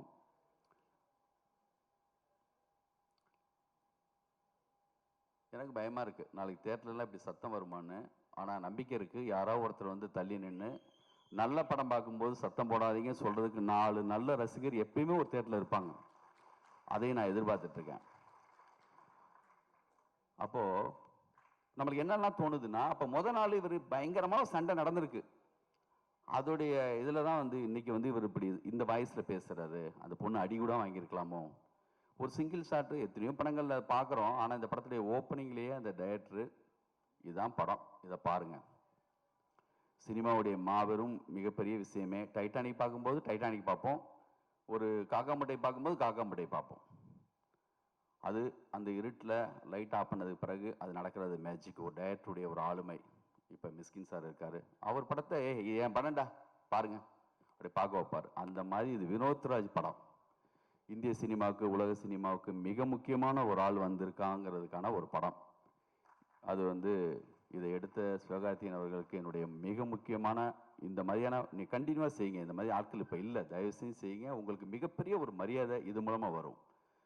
சூரியும் சரி, விடுதலை மூலமாக வெற்றிமாறன் கரெக்டாக ஒரு சேனல் மாற்றி விட்டுருக்காரு, கண்டினியூ ஆகுது வாழ்க்கையில். கருடன் மிகப்பெரிய வெற்றி. இந்த படத்துக்கு ஓப்பனிங் வரும். இந்த படத்தை தேட்டரில் உட்காந்து 100% ரசிப்பாங்க நம்பிக்கை எனக்கு இருக்குது. அது புதுசு தான், புது அனுபவம் தான். நம்ம போய் தேட்டரில் பார்க்குறப்ப தெரியும், இது அனுபவம் பார்ப்பாங்கன்னு நம்புகிறேன் நானும். எனக்கும் புதுசு தான், எல்லாருக்குமே அது புதுசு தான். ஜனங்க தான் அதுக்கு வந்து நீங்கள் நினச்சிங்கன்னா என்ன மாதிரியானமா ஒரு உலகத்தை. இப்போ என்ன ஆகுதுன்னா, அப்போல்லாம் சாரி ஒரு சில வார்த்தைகள் சொன்னதுனால கொஞ்சம் கூட போகிறேன், என்னால் முடியலை. இந்த படம் பார்த்ததுலேருந்து அப்படி தான் இருக்குது. இப்போது எல்லாருக்குமான கண்ணாடியை ஆல்ரெடி யாரோ ஒருத்தங்க மாட்டி விட்டுறாங்க. புழு கண்ணாடி மாட்டி விட்டா அந்த மூடோடு தான் போகிறான். இந்த சாங் நல்லா இல்லைன்னு எல்லாம் பேச ஆரம்பித்தா நல்லா இல்லை, கேட்குறது கூட கிடையாது, நல்லா இல்லையாமே. அந்த கண்ணாடியை நம்ம நினச்சா நல்லதாகவும் மாட்டி விட முடியும். தயவு செஞ்சு இதில் கெஞ்செல்லாம் தேவையில்லை. இது யார்ட்டுமே நான் வந்து சொன்னேன், இந்த பதிவு போடும்போது இந்த படம் பார்க்கணுன்னா உங்களுக்கு கொடுத்து வச்சுருக்கணும். யார்ட்டுமே இந்த படத்தை பாருங்கன்னு சொல்லி யார்ட்டுமே கெஞ்சணும் அவசியமே இல்லை. தரமான ஒரு வேலை செஞ்சுருக்காரு, அதுக்கான மரியாதை கண்டிப்பாக வரும். இந்த படம் சம்பாரித்து கொடுக்காதுன்னு நினைக்க வேணாம். இதோடைய ஒர்த்து என்னங்கிறது வந்து உங்களுக்கு படம் ரிலீஸுக்கு பிறகு தெரியும், விமர்சனங்கள் வந்ததுக்கு பிறகு. மாபெரும் விலைக்கு இந்த படம் போகும். இந்த படத்துடைய ஹீரோயின் நேரடியாக பார்க்கும்போது அந்த அடையாளமே இல்லை, அப்படி பண்ணியிருக்காங்க. அந்த படத்தில் நிறைய இருக்குது, பக்கம் பக்கமாக இந்த படத்தை எழுதலாம். பாலச்சந்தர் வந்து காதல் படம் பார்த்துட்டு பாலசக்தி சாருக்கு ஒரு லெட்டர் எழுதினார். அது மாதிரி ஒவ்வொரு இயக்குனரும் இந்த படத்துக்கு வந்து அத்தனை பக்கம் பக்கமாக எழுதி அவருக்கு அனுப்பலாம். கூடியவிரைவில் இன்னும் மிக முக்கியமான இயக்குனர்கள் இந்த படத்தை பார்ப்பாங்க. இது வந்து இந்திய சினிமாவில் உலக சினிமாவுக்கே ஒரு அடையாளமான ஒரு படம். இந்த படத்தில் வேலை பார்த்த எல்லாருக்கும் என்னுடைய வாழ்த்துக்கள். நன்றி, தேங்க்யூ. பெரிய எழுத்தாளர் என்று சொல்லப்படுகிற காப்ரியல் கார்சியா மார்கோஸனுடைய ஒரு கதை, அவருடைய கலெக்டட் ஸ்டோரிஸ்லேயே மிகச்சிறந்த கதை. இந்த உலகத்தின் மிகச்சிறந்த கதையில் ஒரு 10 கதையில் அதையும் சொல்கிறாங்க. அதுக்கு பேர் ஆங்கிலத்தில் வந்து டியூஸ்டே சீஸ்டா, அதாவது ஒரு செவ்வாய்க்கிழமையினுடைய மதிய தூக்கம் அப்படின்ற ஒரு கதை. வந்து ஒரு தாயும் அவருடைய குட்டி குழந்தை, ஒரு 6 வயசு 7 வயசு குழந்தை ஒரு ஊருக்கு போகிறாங்க. அந்த ஊரில் போயிட்டு ஒரு சர்ச்சில்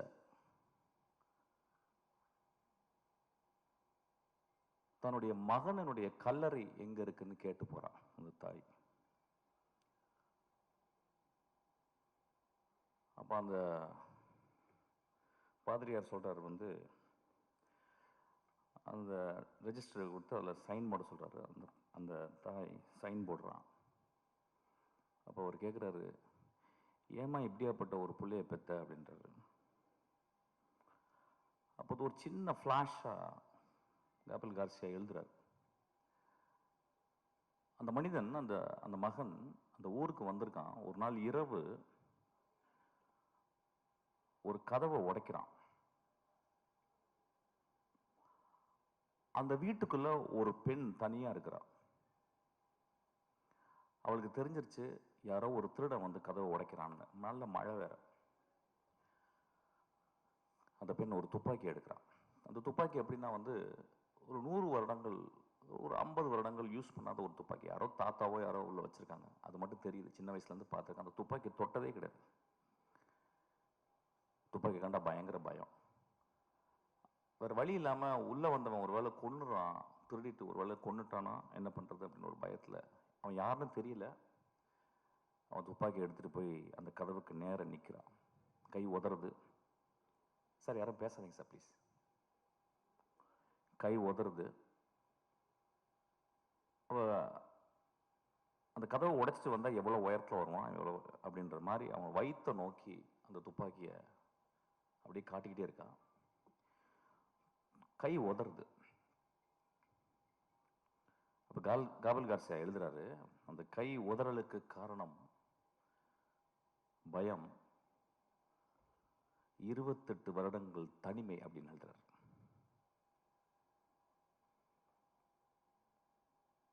அதுக்கப்புறம் அவன் கையெழுத்து போடும்போது அந்த கேள்வி கேட்குறாரு, இந்த மாதிரி புள்ள ஏன்பா பெத்தன்னு கேட்கும்போது தாய் சொல்றான், என் புள்ள ரொம்ப நல்ல புள்ளன்றான்.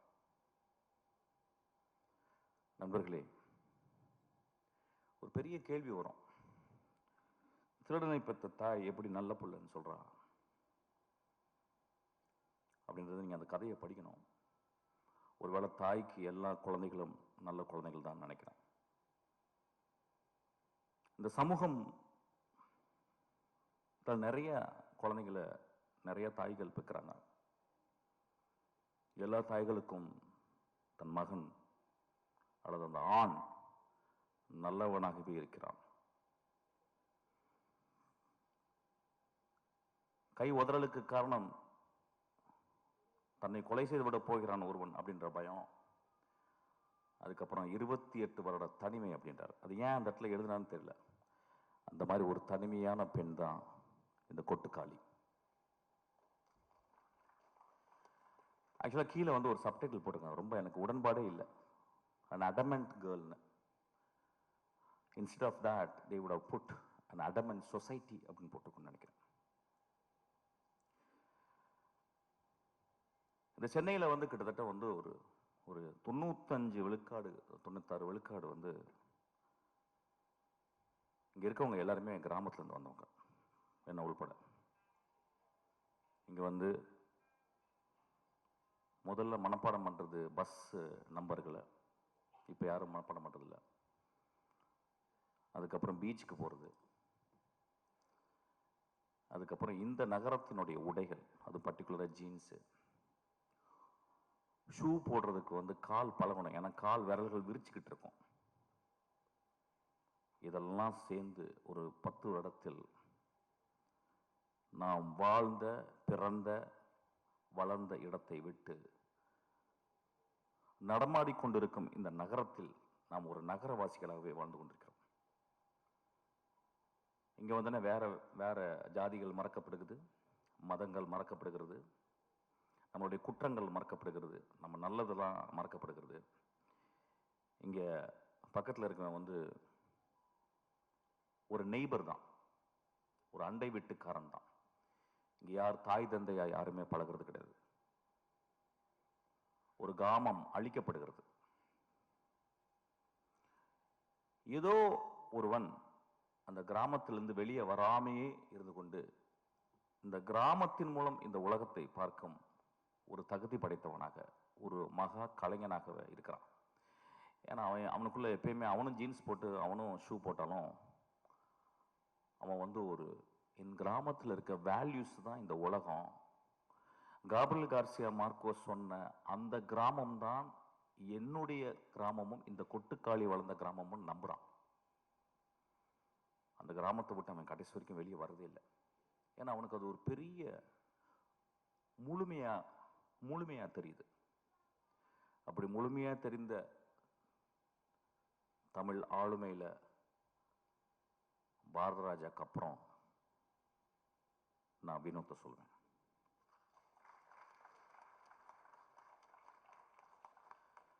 ஒரு திரைப்படம் எதுக்காக எடுக்கப்படுது அப்படின்னா,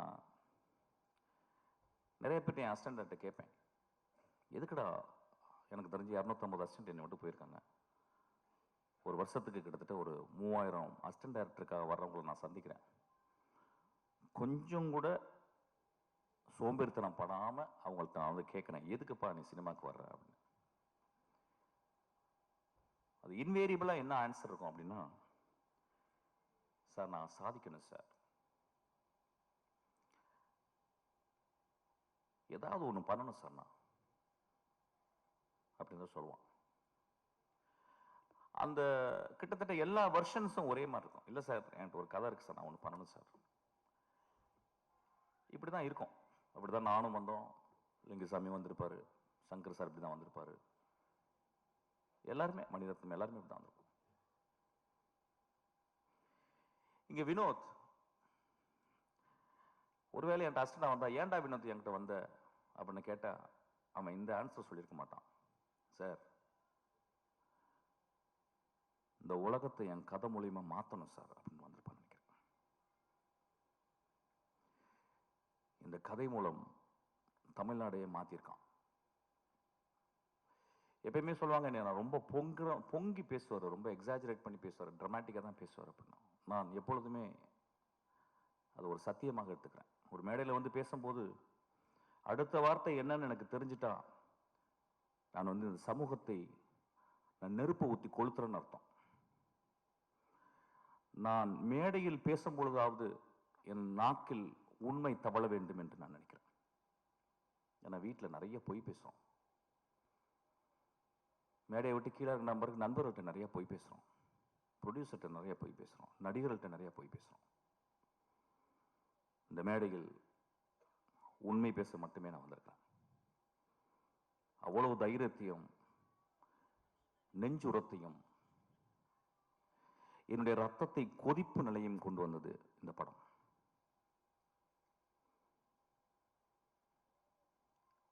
இந்த படம் வந்து நிறைய படம் வரும்போதெல்லாம் நான் நிறைய பேசியிருக்கேன். ஃபார் எக்ஸாம்பிள் வழக்கு எண் வந்து பேசும்போது இதே மேடையில் நான் வந்து ரொம்ப பயங்கரமாக பேசினேன். பயங்கரமாக பேசினேன்னா ரொம்ப கோவமாக பேசினேன். சமூகத்தையே நான் வந்து என்ன இப்படி பண்ணுறீங்க அப்படின்னு பேசினேன். அப்போ அன்னைக்கு வந்து நிறைய இதே மேடையிலால் என்னை கேலி செய்தாங்க, நான் பார்த்துருக்கேன். ஏன்னா ஒரு பாலசக்திவேல் எப்படியாப்பட்ட டேரக்டர்னு எனக்கு தெரியும், நிறைய பேருக்கு லிங்குசாமிக்கு தெரியும். ஒரு 3 படத்தை எடுத்துட்டு அந்த படம் ரிலீஸ் ஆகலன்னு உட்காந்துருக்கான் ஒரு கலைஞன், மகா கலைஞன். அவன் எப்படியாப்பட்ட கலைஞன்றது ரொம்ப பக்கத்தில் சேர்ந்தவங்களுக்கு, அவன் படங்களை நேசித்து பார்த்தவங்களுக்கு மட்டும்தான் தெரியும்.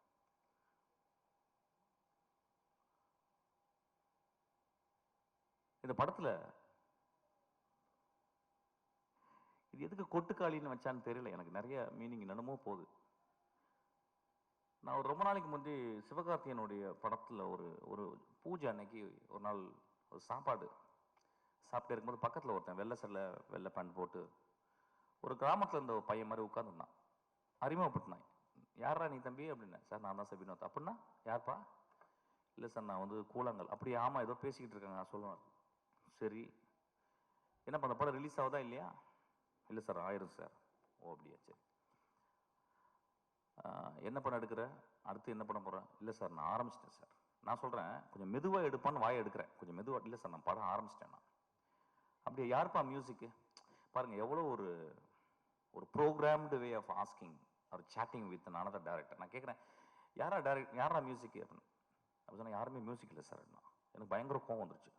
பெரிய மயிர் மாதிரி பேசுகிறான். நான் முறைச்சேன்.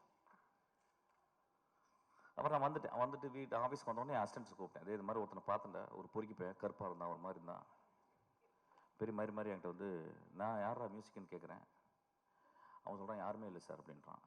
அப்படிலாம் எடுத்துடாதீங்கடா அப்படின்னு நான் ஏதோ நல்லது சொல்கிற மாதிரி என் அசிஸ்டன்ஸுக்கு சொன்னேன். இந்த படத்தை பார்க்கும்போது தான் தெரிஞ்சுது என்னை வினோத் செருப்பு கழட்டி அடிச்சிருக்காங்க. நல்ல டைட்டில் கிடைச்சிருச்சு ஆக்சுவலி இன்னைக்கு. அவன் நிஜமாகவே என்னை செருப்பு கழட்டி அடித்தான். நான் எல்லாரையும் செருப்பு கழட்டி அடிச்சோன்னா என்னை வெளியே போய் பயங்கரமாக திட்ட ஆரம்பிச்சாங்க டேரக்டர்ஸ்லாம். அது எப்படி பேசலாம், நாமளும் படம் தானே எடுத்துருக்கணும், அதனால் நான் மட்டும் இதை எடுத்துக்கிறேன். என்னை மட்டும் வினோத் செருப்பை கழட்டி அடித்தான். இந்த விழாவுக்கு வரும்போது நான் காலையில் மனசு பேசினேன். ஏன்னா இப்போ நான் 2 படம் பார்த்துட்டேன். ஒன்று மாரியுடைய வாழை பார்த்துட்டேன். அது ஒரு வாரம் பைத்தியமாக இருந்து, அன்றைக்கி நைட்டு ஃபுல்லாக பைத்தியமாக இருந்து ஃபுல்லாக எழுதி அசிஸ்டன்ட் டேரக்டர்லாம் தூங்காமல் உட்காந்து ஒரு ஒரு ஒரு 3 பேஜில் ஒரு லெட்டர் எழுதி வரும் நம்ம நாளில். இப்போ அதுக்கு முடிச்சு அந்த பைத்தியம் முடியும் தீர்றதுக்குள்ளேயும் இந்த பைத்தியம், இது பைத்தியம் இல்லை, இது பேயே பிடிச்சிச்சு எனக்கு.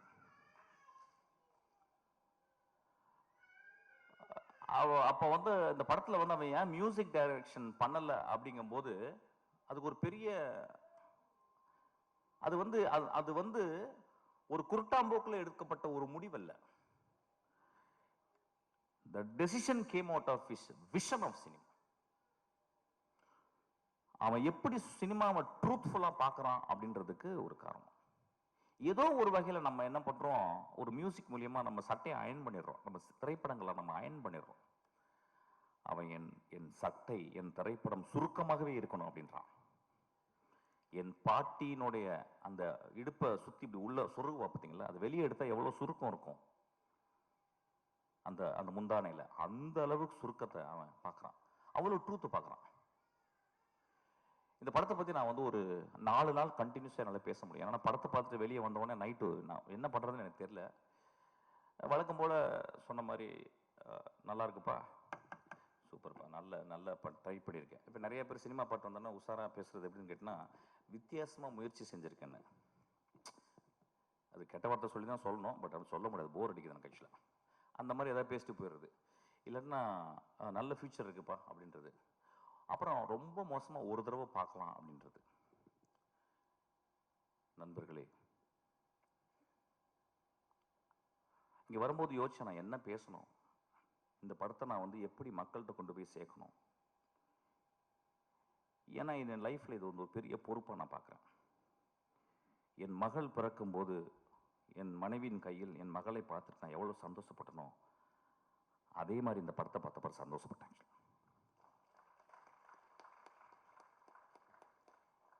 இந்த படத்தை பற்றி மக்கள்கிட்ட கொண்டு போய் சேர்க்கறதுக்கு என்னன்னா, நிறைய பல்ட்டி குட்டிக்காரனெல்லாம் அடிச்சாச்சு. யூஸ்வலாக நான் நிறைய பேசியிருக்கேன்.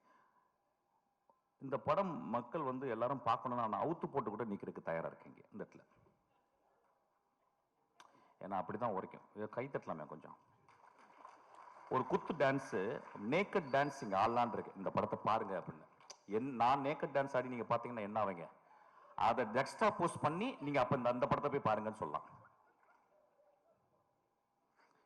இந்த கொடுமை எப்படின்னு கேட்டிங்கன்னா, இந்த தமிழ் சமூகத்தில் வந்து அது இந்திய சமூகத்தில் வந்து ஒரு நல்ல படத்தை பார்க்கறதுக்கு, நல்ல படம்னா எப்படின்னா ரொம்ப ஃபிலாசபிக்கலான கொஸ்டின் அது. ஆமாம், நான் 2 நிமிஷம்லாம் பேசலாமா, 1 மணி தான் பேசுகிறேன் பேசுது, இடக்கு முடக்க அதை பேசினா பிரச்சனை ஆயிரும் உனக்கு. ஓகே, நல்ல படம் அப்படின்னாவே நம்ம நண்பர்கள், நம்ம நம்ம நம்ம ரசிகர்கள், நம்ம ரொம்ப நேசத்துக்குரிய நம்மளுடைய ரசிகர்கள் என்ன சொல்லிடுறாங்க வந்து, ஓகே புரிஞ்சிருச்சு, அதாவது வந்து பாலாசக்திவேலு, மிஷ்கின், ராமு, வெற்றி மாணவிகள் நல்ல படம் சொல்லிட்டா கொஞ்சம் பார்த்தே போவோம் அப்படின்ற மாதிரி, கொஞ்சம் யோசிச்சு போவோம். ஏன்னா சினிமா பார்க்க வர்றதே அவுத்து போட்டு ஆடுறதை பார்க்கறதுக்கு தான். சினிமாக்கு நிறைய பேர் ஆடுறது, அதாவது இன்னும் என்கிட்ட பேசுறாங்க, அந்த சார் அந்த குத்துப்பாட்டு ஒன்று போட்டீங்களே சார், அது மாதிரி இன்னொன்று போடுங்க சார். நான் என்ன போட தான் செய்ய முடியும் ஆக்சுவலாக. நண்பர்களே, ஒரு மார்க்கெட்டுக்கு போகிறோம், ஒரு குழந்தைய கூட்டிட்டு, ஒரு பெண் குழந்தைய கூட்டிட்டு ஒரு கத்திரிக்காய் எடுக்கிறோம். எங்கள் அம்மா சின்ன வயசில் எனக்கு கத்திரிக்காவை எப்படி வாங்குவது அப்படின்னு சொல்லி கொடுத்துருக்காங்க. ஒரு சவுச்சவை எப்படி பார்த்து வாங்கணும்னு சொல்லி கொடுத்துருக்காங்க. ஒரு பழத்தை வந்து தட்டி பார்த்து, அந்த பழம் தட்டி பார்த்து பழுத்திருக்கான்னு பார்த்து வாங்க சொல்லிட்டாங்க. ஆனால் நம்ம சமூகத்தில் ஒரு கலைப்படைப்பை மட்டும் வெகுஜன சினிமாவாகவே மட்டுமே பார்க்க பழகிருச்சு. இன்னைக்கு 16 வயதுல எடுத்தா ஓடுமானே டவுட் வந்துருச்சு. என் ஆதங்கத்தை இங்கே கொட்டி தீர்க்கவில்லை. இந்த படத்தை நான் மக்கள்கிட்ட கொண்டு போய் எப்படி சேர்க்கறதுன்னு யோசிச்சுக்கிட்டே இருக்கேன். இப்போ நகரத்தில் இருக்கவங்க எல்லாருமே நினச்சிக்கிறாங்க நம்ம எல்லாமே சிட்டி பேஸ்டு. அதை சொல்றாங்க இது கிராமத்து கதை. ஐயா, இது என் தாயின் கருவறை ஐயா. இந்த படம் என் மகளின் யோனி ஐயா. இந்த படம் பாலசக்தி சொன்னா இந்த மாதிரி படமே பார்த்தது இல்லைன்னு. இந்த மாதிரி படத்தை பார்க்கவே போறது இல்லையா? இந்த மாதிரி படத்தை நான் பார்க்கவே போறதில்லை. இந்த படத்துக்கு முன்னாடி நான் என் படைப்புகள் என்னுடைய சினிமா அப்படின்றத நான் கீழே குனிஞ்சு அவன் காலை முத்தமிடுவேன். அந்த அளவுக்கு அந்த படத்தை பண்ணியிருக்கான். உங்களுக்கு ப்ரூவ் பண்ணனா வினோத்தை கூட்டிங்க நின்று அவன் காலை முத்தமிடுறேன். நான் இளையராஜா காலை முத்தமிட்டிருக்கேன். நான் இளையராஜா காலை என்னைக்குமே தொட்டு கும்பிட்டதில்லை. நான் உதட்ட கொண்டு போய் தொடுவேன். ஆக்சுவலாக 2வது மனிதனாக இளையராஜாக்கு அப்புறம் அவன் கால்களை நான் முத்தமிடுவேன். ஆக்சுவலி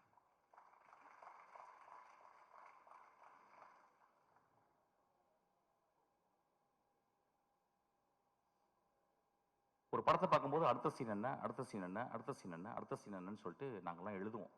எழுதும்போது ரொம்ப கேர்ஃபுல்லாக. நான் இப்போ கூட வரும்போது என் தம்பிகிட்ட பேசிக்கிட்டேன். ஒரு படம் வந்து நல்ல கதையாக இருக்கணும், என்டர்டெய்னிங்காக இருக்கணும், இப்போ 3வது தேவைப்படுது எக்ஸைட்டிங்காக இருக்கணும்னு சொல்லிட்டு. இந்த 3மே இந்த படத்தில் இருக்கு. என்ன ஒன்று, நீங்கள் பார்க்குறது உங்கள் பார்வையை வேற மாதிரி வச்சு பார்க்கணும். எனக்கு தெரிஞ்சு இந்த ரீசன்ட் டேஸில் இந்த கதைகளில் நான் வந்து இப்போ 2 கதைகள் வந்து நான் இந்த 10 வருடத்தில் திரைக்கதையில் படித்தது எக்ஸ்ட்ரானரி ஸ்டோரிஸ்னு சொல்லுவேன். ஒன்று 3 பில்பர்ட்ஸு, இன்னொன்று கெட் அவுட், ஜோர்டான் பீல்டு. அதுக்கப்புறம் இந்த கதையை சொல்லுவேன். ஏன்னா அது 3மே எப்படின்னா, ஒன்று வந்து பிளாக் ஹாரர், இன்னும் வந்து ஒரு பெண்ணினுடைய தவிப்பு, தன் மகளை பறி கொடுத்துட்டு ஒரு பெண்ணுடைய தவிப்பு. இந்த படத்துல ஒரு குடும்பம் ஒரு பெண்ணை வச்சுக்கிட்டு தவிக்கிறாங்க. அவ்வளவு சிறந்த மனிதர்கள் அந்த குடும்பத்தில் இருக்கவங்க. அந்த குடும்பம் பார்க்கும்போது, படம் பார்க்கும்போது அவங்க கெட்டவங்க மாதிரி தெரியும். எனக்கு ரொம்ப அந்த பெண்ணை விட அந்த குடும்பம் ரொம்ப நல்லதாக தெரிஞ்சது. வினோத் இந்த கேரக்டருக்கு வந்து வேற யாராவது பண்ணியிருந்தா நல்லா இருக்காதோ, நடிச்சிருவாங்களோங்கிறதுக்காக தன்னுடைய அக்காவையும் தன்னுடைய பெரியம்மா பொண்ணு தங்கச்சிகளாம் நடிக்க வச்சிருக்கான். இந்த படத்துல வந்து 2 காட்சிகள் நான் சொல்லுவேன். பாலாஜி பாதி கதை சொல்லிட்டேன். ஆக்சுவலா நான் சொல்ல மாட்டேன். உன்னை அதுக்கு அடிக்கணும். டே பாலாஜி, பாதி கதையை சொல்லிட்டேன். ஆக்சுவலா நான் சொல்ல மாட்டேன். இந்த படத்துல வந்து ஒரு சேவல் நடிச்சிருக்கு. அதான் முதல்ல பார்த்துருப்பீங்க. சேவல் நடிச்சிருக்குன்னு சொல்றதை விட அந்த சேவலை அவன் வந்து கேப்சர் பண்ணியிருக்கான். முதல் ஷாட்டா நீங்க போட்டிருக்கான், நீங்க பார்க்கணும். ஆக்சுவலா இந்த படம் சினிமாவை எப்படி பார்ப்பது, நாம் என்ன சினிமா பார்த்துக்கிட்டு இருக்கோம், அதாவது மொமெண்ட்ஸ்ன்னு சொல்லுவாங்க. சினிமாவில் வந்து மொமெண்ட்ஸ்ன்னு சொல்லுவாங்க. எனக்கு தெரிஞ்சு இந்த 27 வருடத்தில் 2 மொமெண்ட் தான் நான் கிரியேட் பண்ணியிருக்கேன். ஒரு மொமெண்ட் வந்து வெட்டி போட்டவன் இடத்துல வந்து ஒரு கிழவி வந்து பூ போடுறான். 2வது மொமெண்ட் வந்து தன் மகள் இறந்து போன பிறகு அப்பாவினுடைய சிகரெட்டை வந்து குடிக்கக்கூடாதுன்னு கஷ்டப்படுறான். இந்த 2 மொமெண்ட்டும் 27 வருஷத்துல. இந்த படத்துல 60 சீனுமே 60 மொமெண்டா பண்ணியிருக்கான். இந்த படத்தில் வந்து இயற்கையை அவன் யூஸ் பண்ணது, மனிதர்களுக்கு முன்னால இயற்கையை அவன் யூஸ் பண்ணது. ஒருவேளை நான் பேசுறது போர் அடிச்சாலும் அடிக்கலாம், பட் பரவாயில்ல, ஏதாவது பேசுறேன். ஏன்னா கொஞ்ச நேரம் பேசுறதுக்கு கேட்கறதுக்கு போயிடுச்சு. மச்சான் நெக்ஸ்ட் சீன் என்னன்னு போயிருது. ஆக்சுவலா நண்பர்களே,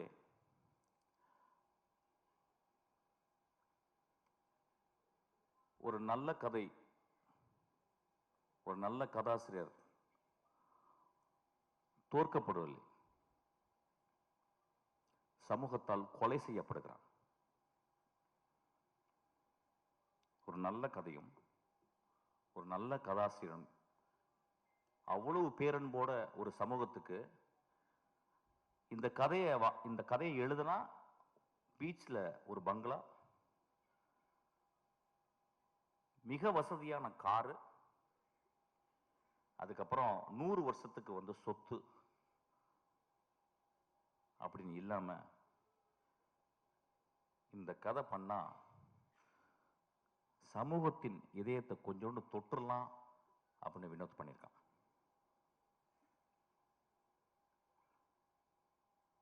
இந்த படத்தை வந்து பத்திரிக்கைக்காரங்க எல்லா படங்களுடைய திறப்பு வாசல்களை திறந்து வைக்கிறது பத்திரிக்கைக்காரன். அவங்க வந்து படம் வந்து பார்ப்பாங்க. பார்த்துட்டு எனக்கு தெரிஞ்சு எல்லா நல்ல படங்களையும் அவங்க வந்து ஆறத்தழுவி முத்தம் கொடுத்துருக்காங்க. இந்த படத்துக்காக வினோத்துக்கு இந்த பத்திரிகையாளர்கள் கோயில் கட்டணும்னு நான் கேட்குறேன்.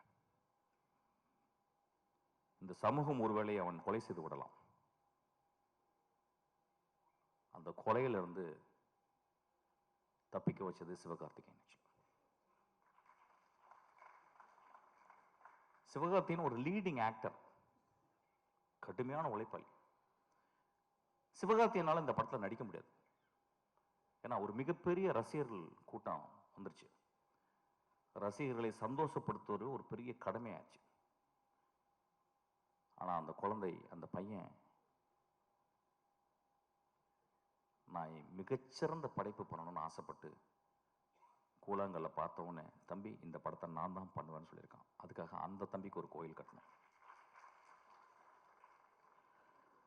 சிவகார்த்திகனுக்கு ஒரு குழந்தை பிறந்திருக்கு. சிவகார்த்திகனுக்கு இன்னொரு குழந்தையும் பிறந்திருக்கு. அதுதான் கொட்டுக்காளி. இந்த படத்தில் நடித்தவர்கள், அந்த அனா பென் ஒருத்தர் நடிச்சிருக்கா. தெரியல, தமிழ்ல இருக்க பெண்ணுங்கள்லாம் இப்பெல்லாம் நடிக்கவே வரதில்லை நல்ல படங்களுக்கு. சார் எனக்கு 2 பாட்டு இருக்கா, 3 டான்ஸ் இருக்கா, தௌபா தௌபா தௌபான்னு அப்படின்னு ஏதாவது டான்ஸ் ஸ்டெப்பு, ஹூக் ஸ்டெப் வைக்கிறதுக்கு இருக்கான்னு பார்ப்பாங்க. அப்போ தமிழில் பொம்பளைங்களே கிடையாது. அப்போ இங்கேருந்து போயிட்டு பஸ் ஏறி போயிட்டு ஆனபெல்னு ஒரு சிறுக்கியை பிடிச்சிட்டு வந்திருக்கான். ஒரு பேய் அரக்கி.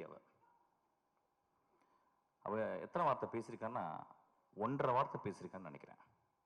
ஒரு பாட்டு வர பாடிட்டா அதுக்கு அடி, ஒரே அடி. சூரிய போட்டு ஒரு 1 மணி நேரம் அடி என்ன அடிக்கிறான் போட்டவள. இந்த சமூகம் அப்படித்தானே இருக்கு. ஒரு பெண் பாடக்கூடாதுல்ல.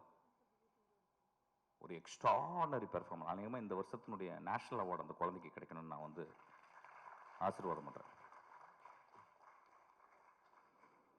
அதுக்கப்புறம் சூரியனுடைய எவல்யூஷன் கேரக்டர் ஆர்க். நான் சினிமாவில் தான் கேரக்டர் ஆர்க் பார்த்துருக்கேன். ஒரு கதையின் கதாநாயகன் ஃபர்ஸ்ட் சீனில் வந்து மோசமாக இருப்பான், கடைசி சீனில் ஒரு பெரிய மகானாக இருப்பான். ஃபர்ஸ்ட் சீனில் மகானாக இருப்பான், கடைசி சீனில் வந்து கொடுங்கோலனாக மாறிடுவான். இது வந்து கேரக்டர் ஆர்க். இது சினிமாவில் தான், சாரி, கதைகளில் தான் நடக்கும். நிஜ வாழ்க்கையிலே சூரிக்கு நடந்திருக்கு. ஒரு கமெடியனாக உருவாகி இன்னைக்கு ஒரு உலகம் போற்றும் ஒரு நடிகனாக மாறியிருக்கான். நான் அன்னைக்கு நைட்டு இரவு உட்காந்து பேசினேன். என்னடா மகனே நீ இப்படி, எங்கடா உனக்கு ஏதாவது அருள்கிருள் வந்துருச்சா, இல்லை காதல ஏதாவது உனக்கு ஏதாவது ஒரு அசரீரி கேட்டுச்சா? உன் வாழ்க்கையில இப்படியாப்பட்ட முடிவுகள் எடுத்து இப்படி நீ வேகமா அப்படியே வெற்றிமாறன், அப்படியே கருடன், அப்படியே ராம், இன்னைக்கு ஒரு எக்ஸ்ட்ரானரி. எனக்கு தெரிஞ்சு இன்னைக்கு தமிழ் சினிமாவின் மிக முக்கியமான 2 நடிகர்கள் நான் சொல்லுவேன். வந்து விஜய் சேதுபதியும் சூரியன் நான் சொல்லுவேன். ஆக்சுவலாக நான் விஜய் சேதுபதி ஒர்க் பண்ணேன், 67 நாட்கள் ஒர்க் பண்ணேன். ஒரு நாள் கூட எங்க 2 பேருக்கு ஒரு சின்ன உராய்வு கூட ஏற்படல. அந்த குழந்தை அவ்வளவு கண்ணியமாக, அவ்வளவு மேன்மையாக நேசித்து ஒரு கேரக்டர் நடிச்சிருக்கான். இந்த படத்துல சூரிய அதே மாதிரி தான். எனக்கு தெரிஞ்சு இந்த படத்துல சூரிய தவிர வேற யாராவது நினைச்சு கூட பார்க்க முடியாது. சூரிய ஒரு இடத்துல மூத்திரம் அடிச்சிருக்கான், நடிக்கவே முடியாது. அந்த மாதிரி வாழ்ந்திருக்கான். அதுக்கு வினோத் அந்த கேமராவை பக்கத்துல இட்டு போறான். அப்படியே அவன் மூத்திரம் அடிக்கிறதுக்கு போய் பக்கத்துல போயிட்டு நான் பயந்துட்டேன், கீழே கேமரா டில் டவுன் பண்ணிட போறான்னு ஆசையும் வருது, டில் டவுன் பண்ணி பார்க்கலாம் அப்படின்னு சொல்லிட்டு. ஆனா அப்படியே மேலேயே வச்சு அதுக்கப்புறம் சூரி திரும்பி பார்க்குறான், மனிதர்களே என்ன பெர்ஃபார்மன்ஸ், என்ன எவ்வளவு நம்பிக்கை அந்த கேமரா மேலே. மொதல் சீனை வந்து அவன் கிட்டத்தட்ட ஒரு 4 நிமிஷம் கேமரா எடுத்து போயிட்டு ஒரு அம்மா குளிச்சுட்டு அதை தலையில் தண்ணியை தொளிச்சுட்டு தன் மகள் இப்படி பண்ணிட்டாலே, மகள் இப்படி பண்ணிட்டேன்னு அவள் கோயிலுக்கு போகிறத வந்து ஒரு extreme long shot. I think இந்தியாவில் ஒரு லாங்கஸ்ட் ஷாட்டாக கூட இருக்கும்னு நினைக்கிறேன். அங்கே எடுக்கும் போதே அவன் அதோடைய கான்ஃபிடென்ட்டை சொல்கிறான், நான் என்ன மாதிரி படம் பண்ண போகிறேன், என்ன மாதிரி படத்தை நீங்கள் பார்க்க போகிறேங்கன்றது அவன் பிச் பண்ணுறான். இந்த படத்தை பற்றி இன்னொரு தருணத்தில் நிறைய பேசலாம். ஏன்னா இங்கே வந்து மொத்தமே 4 டேரக்டர்ஸ் தான் வந்திருக்கோம். நான் வந்து ரொம்ப நேரம் டைம் எடுத்துக்கூட நிறைய பேசுவேன், என்னால் பேச முடியும். So Soori has given an extraordinary, அதாவது இந்த படத்துக்கு அப்புறம் சூரியை நம்ம எப்படி பார்க்கலாம்னா, ஒரு இந்தியாவின் ஒரு மிகச்சிறந்த ஆக்டரை நம்ம பார்க்கலாம். அது ஏன் சொல்றேன்னா, அந்த அளவுக்கு அந்த கேரக்டர் அவன் மண்ணில இருந்து, அந்த வெறுங்கால்ல இருந்து நான் பார்த்தேன். சூரிய செருப்பு போட்டுக்கணும், செருப்பு போடாம அவன் அப்படியே அதுக்குள்ளே ஒரு அதான் சொன்னாங்க, ஏதோ அந்த டீட்டெயில் வந்து கால், அதை வந்து சூரி சொன்னதான் நல்லது, சூரி சொன்னதான் அது நல்லா இருக்கும். ஆக்சுவலி எப்படி அதை நடிச்சா அந்த குரலுக்காக நான் அந்த கழுத்தில் இது பண்ணிட்டு பார்க்கும்போது நான் ஒரு இடத்துல ஒத்து பார்த்தேன், இந்த இடத்துல கழுத்து நரம்பு வந்து புடைக்குது. ஸோ நடிக்கலை அந்த இடத்துல. He took so much of sincere and truthfulness to exhibit something extraordinary. கேள்விப்பட்டேன் வந்து கூழாங்கல் பார்த்த உடனே சூரி விரட்டி போயிருக்கான். ராம் என்கிட்ட சொன்னான். ஆனால் கிட்டத்தட்ட டெய்லி 2 தடவை ஃபோன் பண்ணி, ராமண்ணா கொஞ்சம் வினோத்தை சொல்லுங்க, அடுத்த படம் எந்த படமாக இருந்தாலும் அதில் ஒரு சின்ன கேரக்டராக நடிக்கிறேன்னு. அதுக்காக சூரிக்கு நம்மலாம் கிளாப் பண்ணுவோம். அதான் ஒரு கலைஞன் இன்னொரு கலைஞனை தேடி ஒரு சீனாவும் நான் நடிக்கணும்னு சொன்னா பாருங்க, அவன் ஒரு பெரிய மேதை தான். அவன் பெரிய மேதை தான் அவன். நண்பர்களே, இந்த படத்தை பற்றி நான் நிறைய சொல்ல முடியும். ஆனால் I am not very sure how far I can talk. ஒரு மிகப்பெரிய அனுபவம். இந்த படம் வந்து ஒவ்வொரு குடும்பமும் போய் பாருங்க. அதாவது மோசமான படங்களை சில படங்களை நம்ம பார்க்கிறோம். மோசமான காட்சிகளை நம்ம குழந்தைகளுக்கு கொண்டு போய் காட்டுறோம். மோசமான படங்களை இந்த இளைஞர்கள் போய் பார்க்கறாங்க. அதெல்லாம் பார்க்கலாம், தப்பு கிடையாது. அது வந்து ஒரு ஆர்ட், வந்து போர்னோகிராஃபியும் ஒரு ஆர்ட் தான். அது யாரால எடுக்கப்படுறதுன்ற பொறுத்து. ஆனா இந்த படம் இந்த தமிழ் சமுதாயத்தை, எனக்கு தெரிஞ்சு இதை விட ஒரு பொலிட்டிக்கலான படம் தமிழ்நாட்டில் வந்திருக்கான்னு எனக்கு தெரியல. இதை விட ஒரு பொலிட்டிக்கலான படம் அந்த ஏரியா நான் பேச வேணான்னு யோசிக்கிறேன். ஏன்னா இங்கே பொலிட்டிக்கல் படம்ன்றது வந்து வேற வேற கருத்துக்களோட உலாவுது. ஆனால் ரொம்ப அமைதியாக ஒரு பொலிட்டிக்கல் படத்தை, மோஸ்ட் பவர்ஃபுல் பொலிட்டிக்கல் ஃபிலிமை வினோத் அசால்ட்டாக எடுத்திருக்கான். நண்பர்களே, நான் மீண்டும் கேட்குறேன், இந்த படத்தை நீங்கள் எல்லாரும் பார்க்கணும். பத்திரிகையாளர் இந்த படத்தை பற்றி மேன்மையை எழுதணும். இந்த பத்திரிகையாளர்களுடைய மனசாட்சி நான் சொல்லுவேன். இந்த படத்தை நான் தேவராஜெல்லாம் நான் பார்த்தேன். 25 வருடம் நான் பார்க்குறேன் தேவராஜா. சினிமாக்காகவே வாழ்ந்து ஒரு கலைஞனாக, அதாவது ஒரு பத்திரிகையாளனாக இல்லாமல் ஒரு கலைஞனாகவே வாழ்ந்துருக்கேன். இப்போ நான் என் தம்பியை பார்த்தேன். அவன் வந்து எனக்கு குழந்தை பிறந்துருச்சன்னா அப்படின்னு சொன்னான். உங்களுக்கெல்லாம் பெரிய தர்மம் இருக்குது இந்த படத்தை பற்றி. இந்த படத்தை பற்றி நான் என்ன சொல்கிறேன், நான் சேலஞ்ச் பண்ணுறேன். இந்த படத்தை பற்றி ஏதாவது ஒரு நெகட்டிவ் பேசுங்க. இந்த படத்தை கொண்டு போய் சேர்க்க வேண்டியது உங்கள் கடமை. ஐயா, இது வந்து உங்கள் தாய் மடி ஐயா. இந்த மடியை நீங்கள் தான் பத்திரமா பார்த்துக்கணும். நான் ரசிகர்கள், சினிமாவை நேசிக்கும் ரசிகர்கள், ஒவ்வொரு தடவையும் சினிமா ரசிகர்களால், அந்த தாயுள்ளம் கொண்ட ரசிகர்களால் கண்டுபிடிக்கப்பட்ட மகா ஆளுமைகள் தான் பாரதராஜா, மணிரத்னம், பாக்யராஜ், பாலச்சந்தர், பாலா, வெற்றிமாறன், ராம், பாலாஜி சக்திவேல். இவங்கெல்லாம் மகா உன்னதமான படைப்புகளை கொடுத்து மக்களுடைய அங்கீகாரம் பட்டு நீங்கள் தொட்டில் போட்டு தாளாட்டி இன்னைக்கு இவ்வளோ பெரிய ஆளாக இருக்கிறாங்க. அந்த மாதிரி தங்கத்தில் ஒரு தொட்டில் கட்ட வேண்டிய என் குழந்தை வினோத். கடைசி விவசாயி பார்த்துட்டு வந்து நான் அவ்வளவு கஷ்டப்பட்டேன். தியேட்டரில் 4 பேர் தான் இருந்தாங்க. ஒரு மகா உன்னதமான படைப்பு அது. அதுக்கு கேட்டால் என்ன சொல்கிறாங்க, ஏன் சார் ஃபாஸ்ட்டாக இல்லைன்றாங்க. ஐயா, ஏன் ஒரே நாளில் குழந்தை பிறக்கக்கூடாது? ஏன் இயற்கை 10 மாதம் ஒரு தாயை சுமக்க வச்சுச்சு? ஏன் என்னுடைய பாட்டி மெதுவாக நடந்து போகிறாள்? என் தந்தை இப்போ போன வாரம் இறந்து போனார். கை அப்படியே அவர் அந்த பாடியை குளிப்பாட்டும் போது நான் பார்த்தேன். அப்படி கையெல்லாம் சூம்பி போயிருந்துச்சு. அப்படியே அந்த குளிக்கல வைக்கும்போது நான் அப்படியே பார்த்துக்கிட்டே இருந்தேன். அந்த மண்ணை அள்ளி போடும்போது அந்த வாய்க்குள்ள தான் போச்சு. என்னை முத்தம் கொடுத்த,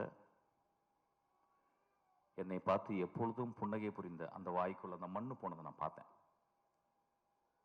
நான் பார்த்த உலகத்தில் என் வாழ்நாளும் மிக முக்கியமான ஷாட்டாக அதை நான் பார்க்குறேன். நான் சொல்றது கொஞ்சம் கூட வெக்கப்படல. அந்த மாதிரி ஒரு 600 ஷாட்டு, 600 ஷாட்டில் மொத்தமே 150 ஷாட் இருக்கும். உண்மையும் தெய்வத்தன்மையும்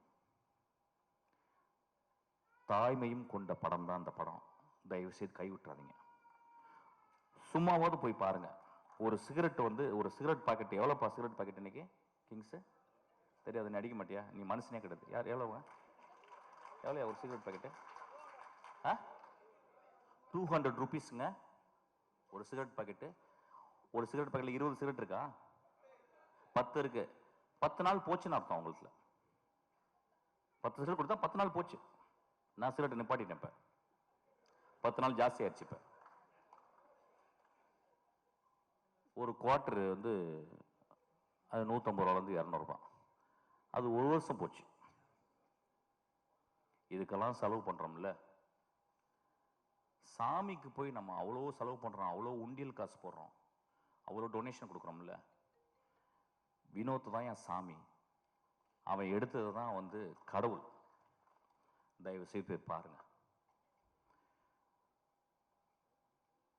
நண்பர்களே, இந்த வாழ்க்கை ரொம்ப அலாதியானது. இந்த வாழ்க்கையில் நம்ம என்னெல்லாம் முடிஞ்ச வரைக்கும் நல்ல விஷயங்கள் பண்ணுறோம் அப்படின்றது ரொம்ப முக்கியம். அதில் ஒரு நல்ல விஷயந்தான் கொட்டுக்காலியை நீங்கள் போய் தரிசிக்கிறது. அந்த காளி உங்களை ஆசீர்வாதம் செய்வாள். நன்றி. Thank you so much sir. எல்லாருக்கும் வணக்கம். மிஷ்கின் பேசினதுக்கப்புறம் எனக்கு எங்கே ஆரம்பிக்கிறதுனே தெரியல. மிஷ்கின்லேருந்தே ஆரம்பிக்கிறேன். மிஷ்கின் இஸ் ரொம்ப ஒரு எமோஷ்னலான பர்சன். அவர்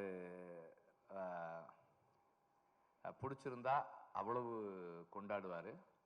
அண்டு அவருடைய அவர் செலிப்ரேட் பண்ணுறதுக்கு எந்த விதத்துலேயும் குறைவில்லாத ஒரு படம் தான் Kottukkaali. Vinoth is a very special film maker. இந்த ஜெனரேஷனுடைய, இன்னைக்கு இருக்கிற யங் ஜெனரேஷனுடைய தமிழ் சினிமாவின் அடையாளமாக இன்டர்நேஷ்னல் லெவலில் இருக்கிற ஒரு film maker. There are other film makers also. ஆனால் வந்து வினோத்துக்கு ஒரு அட்வான்டேஜ் என்னன்னா, வினோதோட ப்ரெசன்ஸ் வந்து மெயின் ஸ்ட்ரீம்லேயும் இருக்குது, மெயின் ஸ்ட்ரீம்லேயும் தெரியுது. அதுக்கு காரணம் இந்த ப்ரொடக்ஷன் ஹவுஸ், சிவகார்த்திகேயனுடைய சப்போர்ட் அண்ட் சூரி மாதிரி ஒரு மெயின் ஸ்ட்ரீம் ஆக்டர். அவர் இன்னைக்கு கதை நாயகனாக இருக்கிறாரு, அது இல்லை. அது இல்லாமலுமே கூட அவர் ஒரு mainstream actor, popular actor.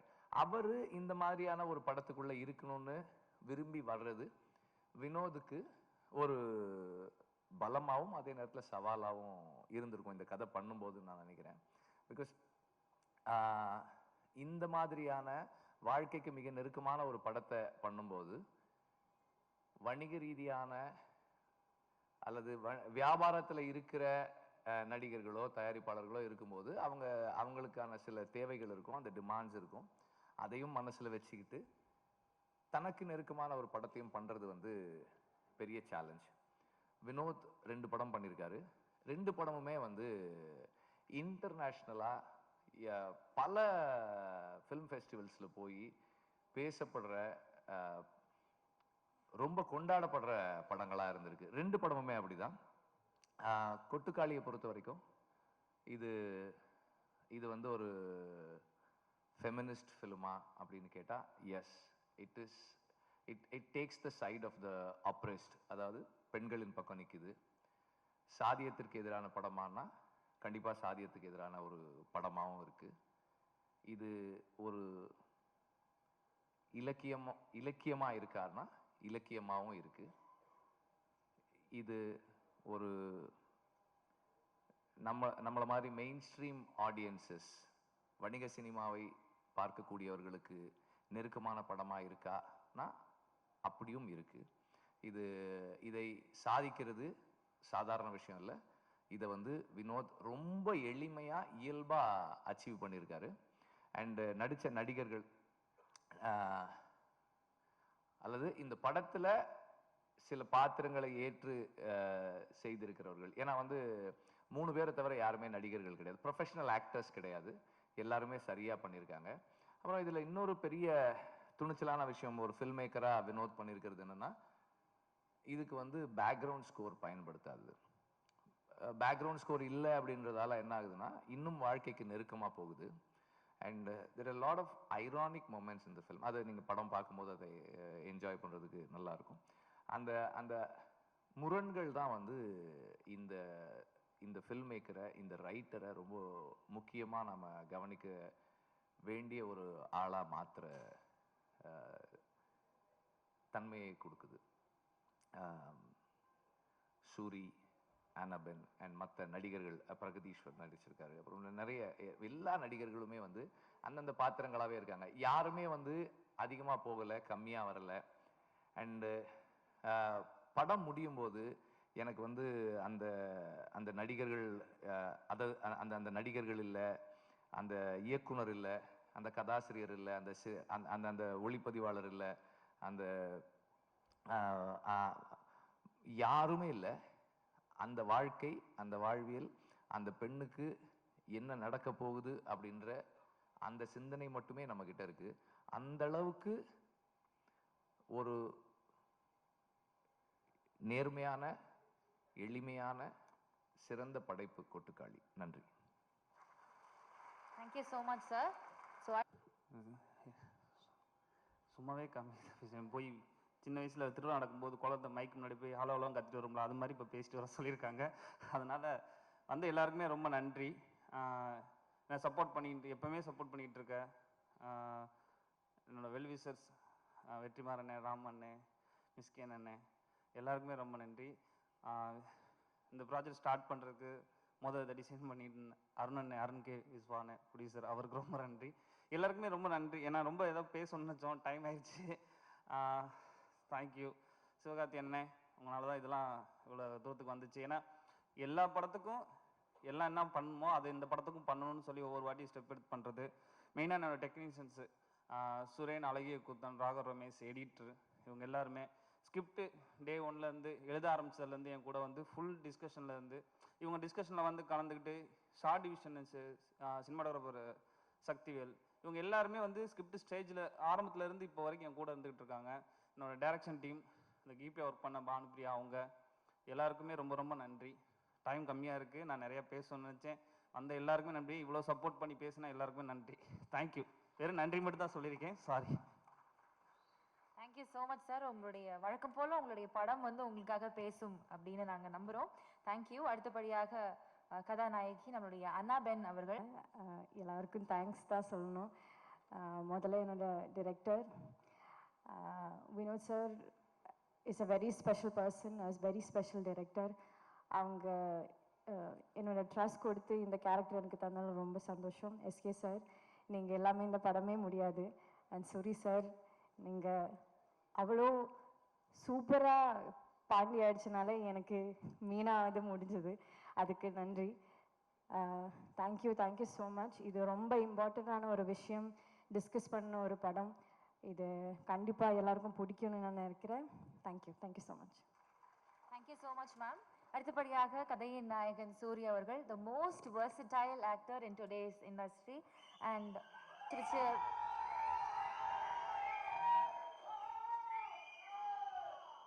okay, we'll hear it from him, please sir.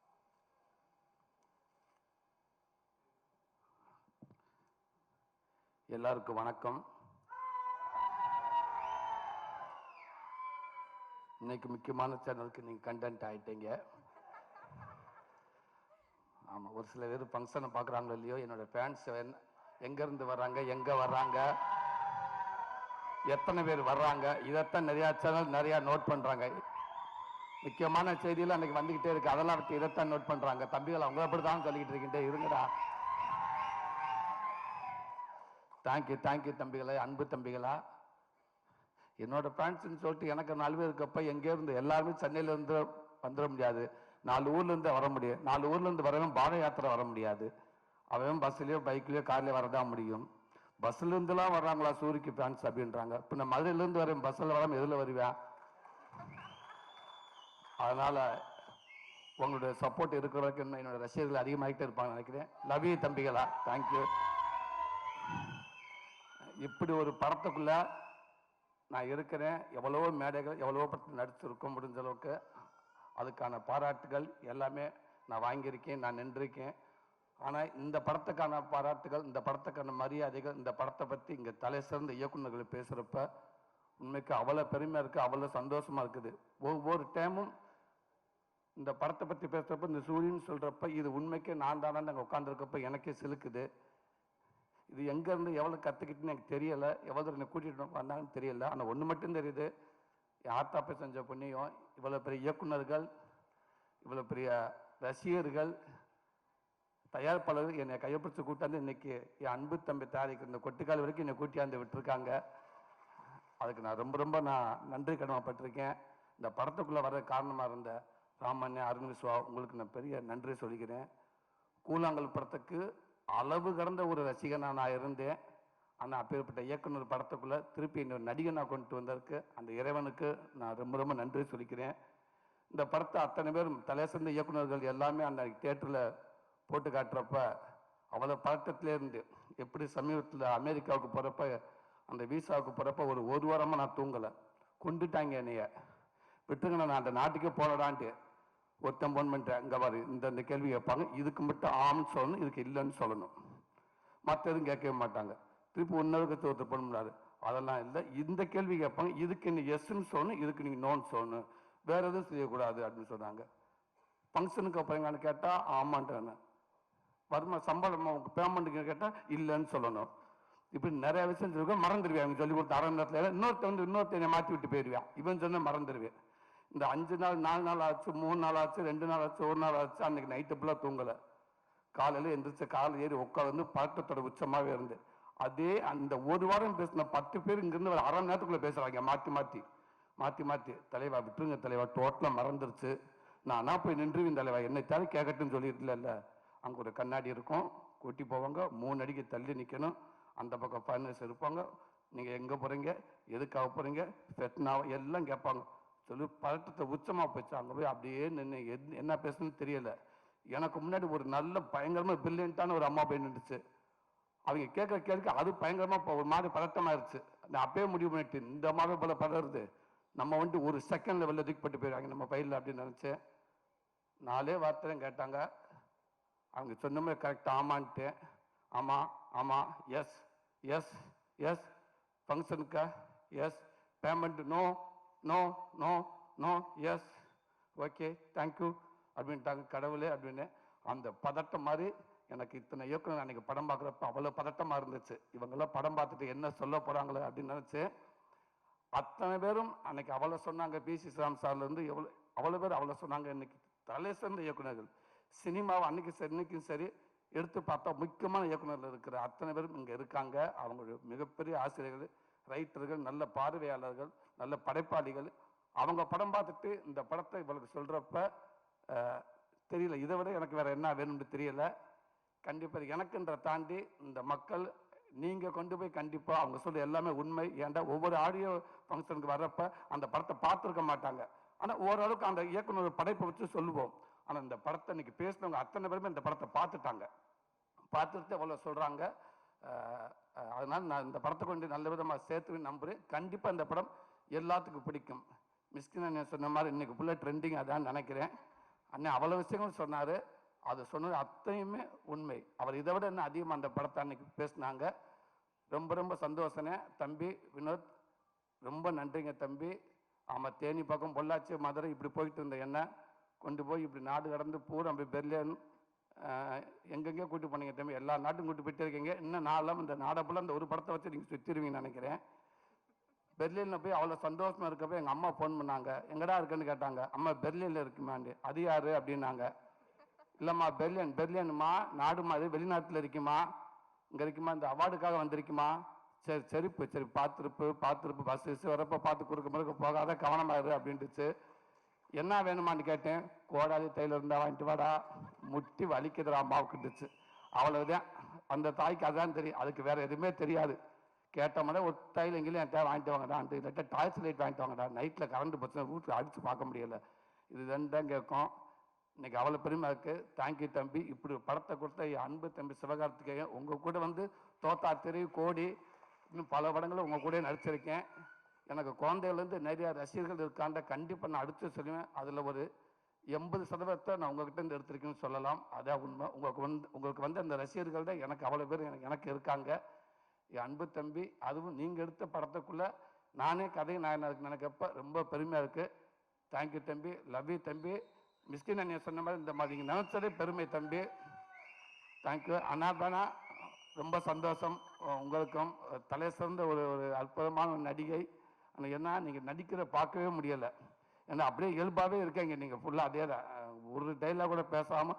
நான் வினோத்திட்ட தான் கேட்டேன், நான் டைலாக் பேசுனேன் ஓகே, அப்பப்போ கூப்பிட்டு கேட்குறேன். அவங்களே உங்களை கூப்பிட்டு ஓடாமல் வெயிட்டே இருக்காங்கன்னு. இல்லைண்ணே, இந்த இடத்துல இந்த மூடுக்கு நான் எப்படி இருக்கணும், இந்த இடத்துல நான் என்ன ரியாக்ட் பண்ணணும்.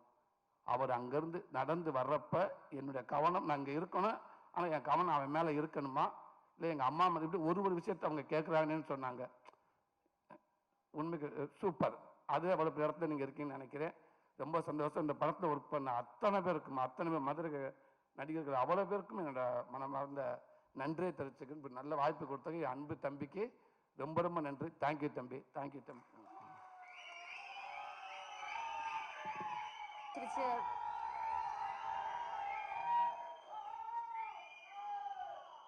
Okay, we'll hear it from him, please sir.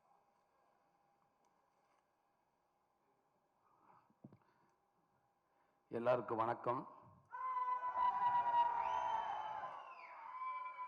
இன்னைக்கு முக்கியமான சேனலுக்கு நீங்கள் கண்டென்ட் ஆகிட்டீங்க. ஆமாம், ஒரு சில பேர் ஃபங்க்ஷனை பார்க்குறாங்களோ இல்லையோ, என்னோட ஃபேன்ஸ் எங்கேருந்து வர்றாங்க, எங்கே வர்றாங்க, எத்தனை பேர் வர்றாங்க, இதைத்தான் நிறையா சேனல் நிறையா நோட் பண்ணுறாங்க. முக்கியமான செய்தியில் அன்றைக்கி வந்துக்கிட்டே இருக்குது, அதெல்லாம் வச்சு இதைத்தான் நோட் பண்ணுறாங்க. தம்பிகள் அவங்க அப்படி தான் சொல்லிக்கிட்டு இருக்கிட்டே இருங்கடா. தேங்க்யூ தம்பிகளா, அன்பு தம்பிகளா. என்னோட ஃபேன்ஸ்ன்னு சொல்லிட்டு எனக்கு 4 பேர் இருக்கப்போ எங்கேருந்து எல்லாருமே சென்னையிலேருந்து வந்துட முடியாது. 4 ஊர்லேருந்து வர முடியும். 4 ஊர்லேருந்து வரவும் பாத யாத்திரை வர முடியாது. அவன் பஸ்லேயோ பைக்லேயோ கார்லேயோ வரதான் முடியும். பஸ்லேருந்துலாம் வர்றாங்களா சூரிக்கு ஃபேன்ஸ் அப்படின்றாங்க. இப்போ நான் மதுரையிலேருந்து வரேன், பஸ்ஸில் வராமல் எதில் வருவேன்? அதனால் உங்களுடைய சப்போர்ட் இருக்கிற வரைக்கும் இன்னும் என்னோட ரசிகர்கள் அதிகமாகிட்டே இருப்பாங்கன்னு நினைக்கிறேன். லவ் யூ தம்பிகளா. தேங்க்யூ. இப்படி ஒரு படத்துக்குள்ளே நான் இருக்கிறேன். எவ்வளவோ மேடைகள், எவ்வளவோ படத்தில் நடிச்சிருக்கோம். முடிஞ்ச அளவுக்கு அதுக்கான பாராட்டுகள் எல்லாமே நான் வாங்கியிருக்கேன், நான் நின்றிருக்கேன். ஆனால் இந்த படத்துக்கான பாராட்டுகள், இந்த படத்துக்கான மரியாதைகள், இந்த படத்தை பற்றி இங்கே தலை சிறந்த இயக்குநர்கள் பேசுகிறப்ப உண்மைக்கு அவ்வளோ பெருமையாக இருக்குது, அவ்வளோ சந்தோஷமாக இருக்குது. ஒவ்வொரு டைமும் இந்த படத்தை பற்றி பேசுகிறப்ப, இந்த சூரியன் சொல்கிறப்ப இது உண்மைக்கு நான் தானே அங்கே உட்காந்துருக்கப்ப எனக்கே சிலுக்குது.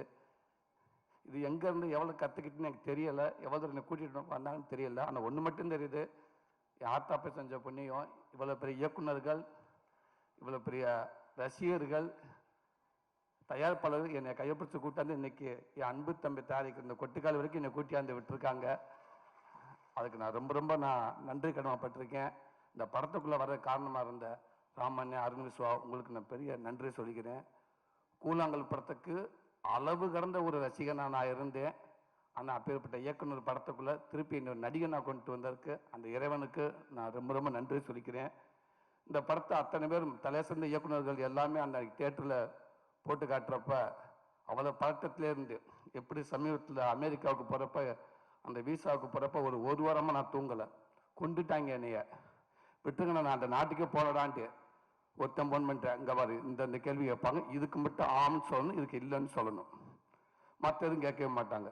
திருப்பி ஒன்னருக்கு ஒருத்தர் பண்ணாரு, அதெல்லாம் இல்லை, இந்த கேள்வி கேட்பாங்க, இதுக்கு நீ எஸ்ன்னு சொல்லணும், இதுக்கு நீங்கள் நோன்னு சொல்லணும், வேற எதுவும் செய்யக்கூடாது அப்படின்னு சொன்னாங்க. ஃபங்க்ஷனுக்கு அப்புறங்கன்னு கேட்டால் ஆமான்ட்டு, வருமா சம்பளம் பேமெண்ட்டுக்கு கேட்டால் இல்லைன்னு சொல்லணும். இப்படி நிறைய விஷயம் சொல்லிருக்கோம், மறந்துடுவேன். அவங்க சொல்லி கொடுத்த அரை நேரத்தில் இன்னொருத்தனை மாற்றி விட்டு போயிடுவேன். இவன் சொன்ன மறந்துடுவேன். இந்த 5 நாள் 4 நாள் ஆச்சு, 3 நாள் ஆச்சு, 2 நாள் ஆச்சு, 1 நாள் ஆச்சு. அன்னைக்கு நைட்டு ஃபுல்லாக தூங்கலை.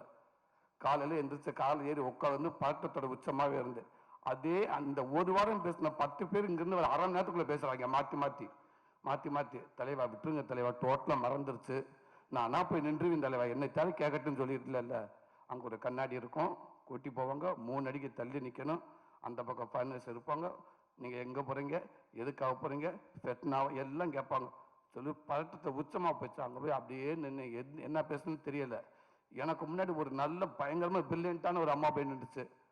அவங்க கேட்குற கேள்விக்கு அது பயங்கரமாக ஒரு மாதிரி பதட்டமாயிருச்சு.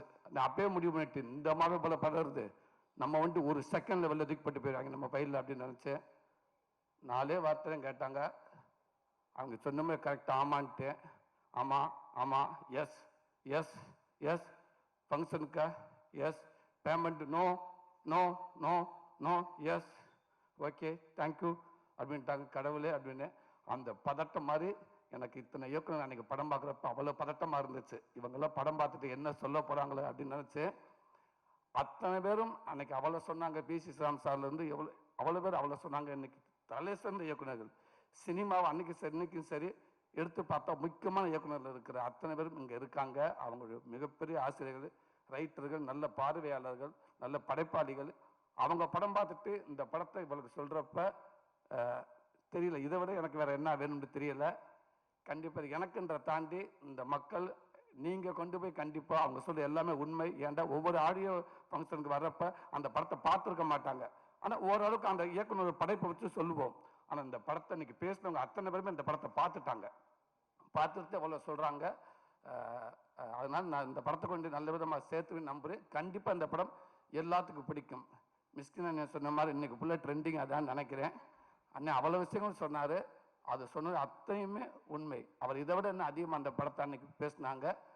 ரொம்ப ரொம்ப சந்தோஷனே தம்பி வினோத், ரொம்ப நன்றிங்க தம்பி. ஆமாம், தேனி பக்கம் பொள்ளாச்சி மதுரை இப்படி போயிட்டு இருந்த என்ன கொண்டு போய் இப்படி நாடு கடந்து பூரா அப்படி பெர்லின் எங்கெங்கே கூட்டி போனீங்க தம்பி, எல்லா நாட்டும் கூட்டி போயிட்டே இருக்கீங்க. இன்னும் நாளெல்லாம் இந்த நாடை ஃபுல்லாக அந்த ஒரு படத்தை வச்சு நீங்கள் சுற்றிடுவீங்கன்னு நினைக்கிறேன். பெர்லினில் போய் அவ்வளோ சந்தோஷமாக இருக்கப்போ எங்கள் அம்மா ஃபோன் பண்ணாங்க, எங்கடா இருக்குன்னு கேட்டாங்க. அம்மா பெர்லினில் இருக்குமாண்டு. அது யார் அப்படின்னாங்க. இல்லைம்மா பெர்லின்மா நாடுமா, அது வெளிநாட்டில் இருக்குமா, இங்கே இருக்குமா, இந்த அவார்டுக்காக வந்திருக்குமா. சரி சரிப்பு சரி பார்த்துருப்பு பஸ் வரப்போ பார்த்து குறுக்க முறுக்க போகாத கவனமாயிரு அப்படின்ட்டுச்சு. என்ன வேணுமான்னு கேட்டேன். கோடாலி தையில் இருந்தால் வாங்கிட்டு வாடா, முட்டி வலிக்குதுடா அம்மாவுக்குட்டுச்சு. அவ்வளவுதான். அந்த தாய்க்கு அதுதான் தெரியும், அதுக்கு வேற எதுவுமே தெரியாது. கேட்டோம்னா ஒரு தையில் எங்கேயும் என் தேவை வாங்கிட்டு வாங்கடா, இல்லாட்டா டாய்ஸ் லைட் வாங்கிட்டு வாங்கடா, நைட்டில் கரண்ட் போச்சுன்னா வீட்டில் அடித்து பார்க்க முடியலை. இது தான் கேட்கும். இன்னைக்கு அவ்வளோ பெருமை இருக்குது. தேங்க்யூ தம்பி. இப்படி படத்தை கொடுத்த என் அன்பு தம்பி சிவகார்த்திகேயன், உங்கள் கூட வந்து தோத்தா தெரு கோடி இன்னும் பல படங்களும் உங்கள் கூட நடிச்சிருக்கேன். எனக்கு குழந்தைகள்லேருந்து நிறையா ரசிகர்கள் இருக்காண்ட கண்டிப்பாக நான் அடுத்து சொல்லுவேன். அதில் ஒரு 80% நான் உங்ககிட்ட இருந்து எடுத்திருக்கேன்னு சொல்லலாம். அதான் உண்மை. உங்களுக்கு வந்து அந்த ரசிகர்கள் தான் எனக்கு அவ்வளோ பேர் எனக்கு இருக்காங்க. என் அன்பு தம்பி, அதுவும் நீங்கள் எடுத்த படத்துக்குள்ளே நானே கதை நான் நினைக்கப்ப ரொம்ப பெருமையாக இருக்குது. தேங்க்யூ தம்பி. லவ் யூ தம்பி. மிஸ்கின் அண்ணன் சொன்ன மாதிரி இந்த மாதிரி நீங்கள் நினச்சதே பெருமை தம்பி. தேங்க்யூ. அண்ணாதானா ரொம்ப சந்தோஷம். உங்களுக்கும் தலை சிறந்த ஒரு அற்புதமான நடிகை. ஆனால் என்ன நீங்கள் நடிக்கிற பார்க்கவே முடியலை. ஏன்னா அப்படியே இயல்பாகவே இருக்கீங்க நீங்கள் ஃபுல்லாக. அதே ஒரு டைலாக் கூட பேசாமல் நான் வினோத்திட்டா தான் கேட்டேன். நான் டைலாக் பேசினேன் ஓகே, அப்பப்போ கூப்பிட்டு கேட்குறேன். அவங்களே உங்களை கூப்பிட்டு ஓடாமல் கழிட்டே இருக்காங்கன்னு. இல்லைண்ணே இந்த இடத்துல இந்த மூடுக்கு நான் எப்படி இருக்கணும், இந்த இடத்துல நான் என்ன ரியாக்ட் பண்ணணும். அவர் அங்கேருந்து நடந்து வர்றப்ப என்னுடைய கவனம் நான் இங்கே இருக்கணும், ஆனால் என் கவனம் அவன் மேலே இருக்கணுமா, இல்லை எங்கள் அம்மா மேலே இப்படி ஒரு விஷயத்தை அவங்க கேட்குறாங்கன்னு சொன்னாங்க. உண்மைக்கு சூப்பர். அது அவ்வளோ இடத்துல நீங்கள் இருக்கீங்கன்னு நினைக்கிறேன். ரொம்ப சந்தோஷம். இந்த படத்தில் ஒர்க் பண்ண அத்தனை பேருக்கும், அத்தனை பேர் மதுரை நடிகர்கள் அவ்வளோ பேருக்கும் என்னோட மனமார்ந்த நன்றியை தெரிவிச்சுக்கணும். இப்படி நல்ல வாய்ப்பு கொடுத்தாங்க என் அன்பு தம்பிக்கு ரொம்ப ரொம்ப நன்றி. தேங்க்யூ தம்பி, தேங்க்யூ தம்பி.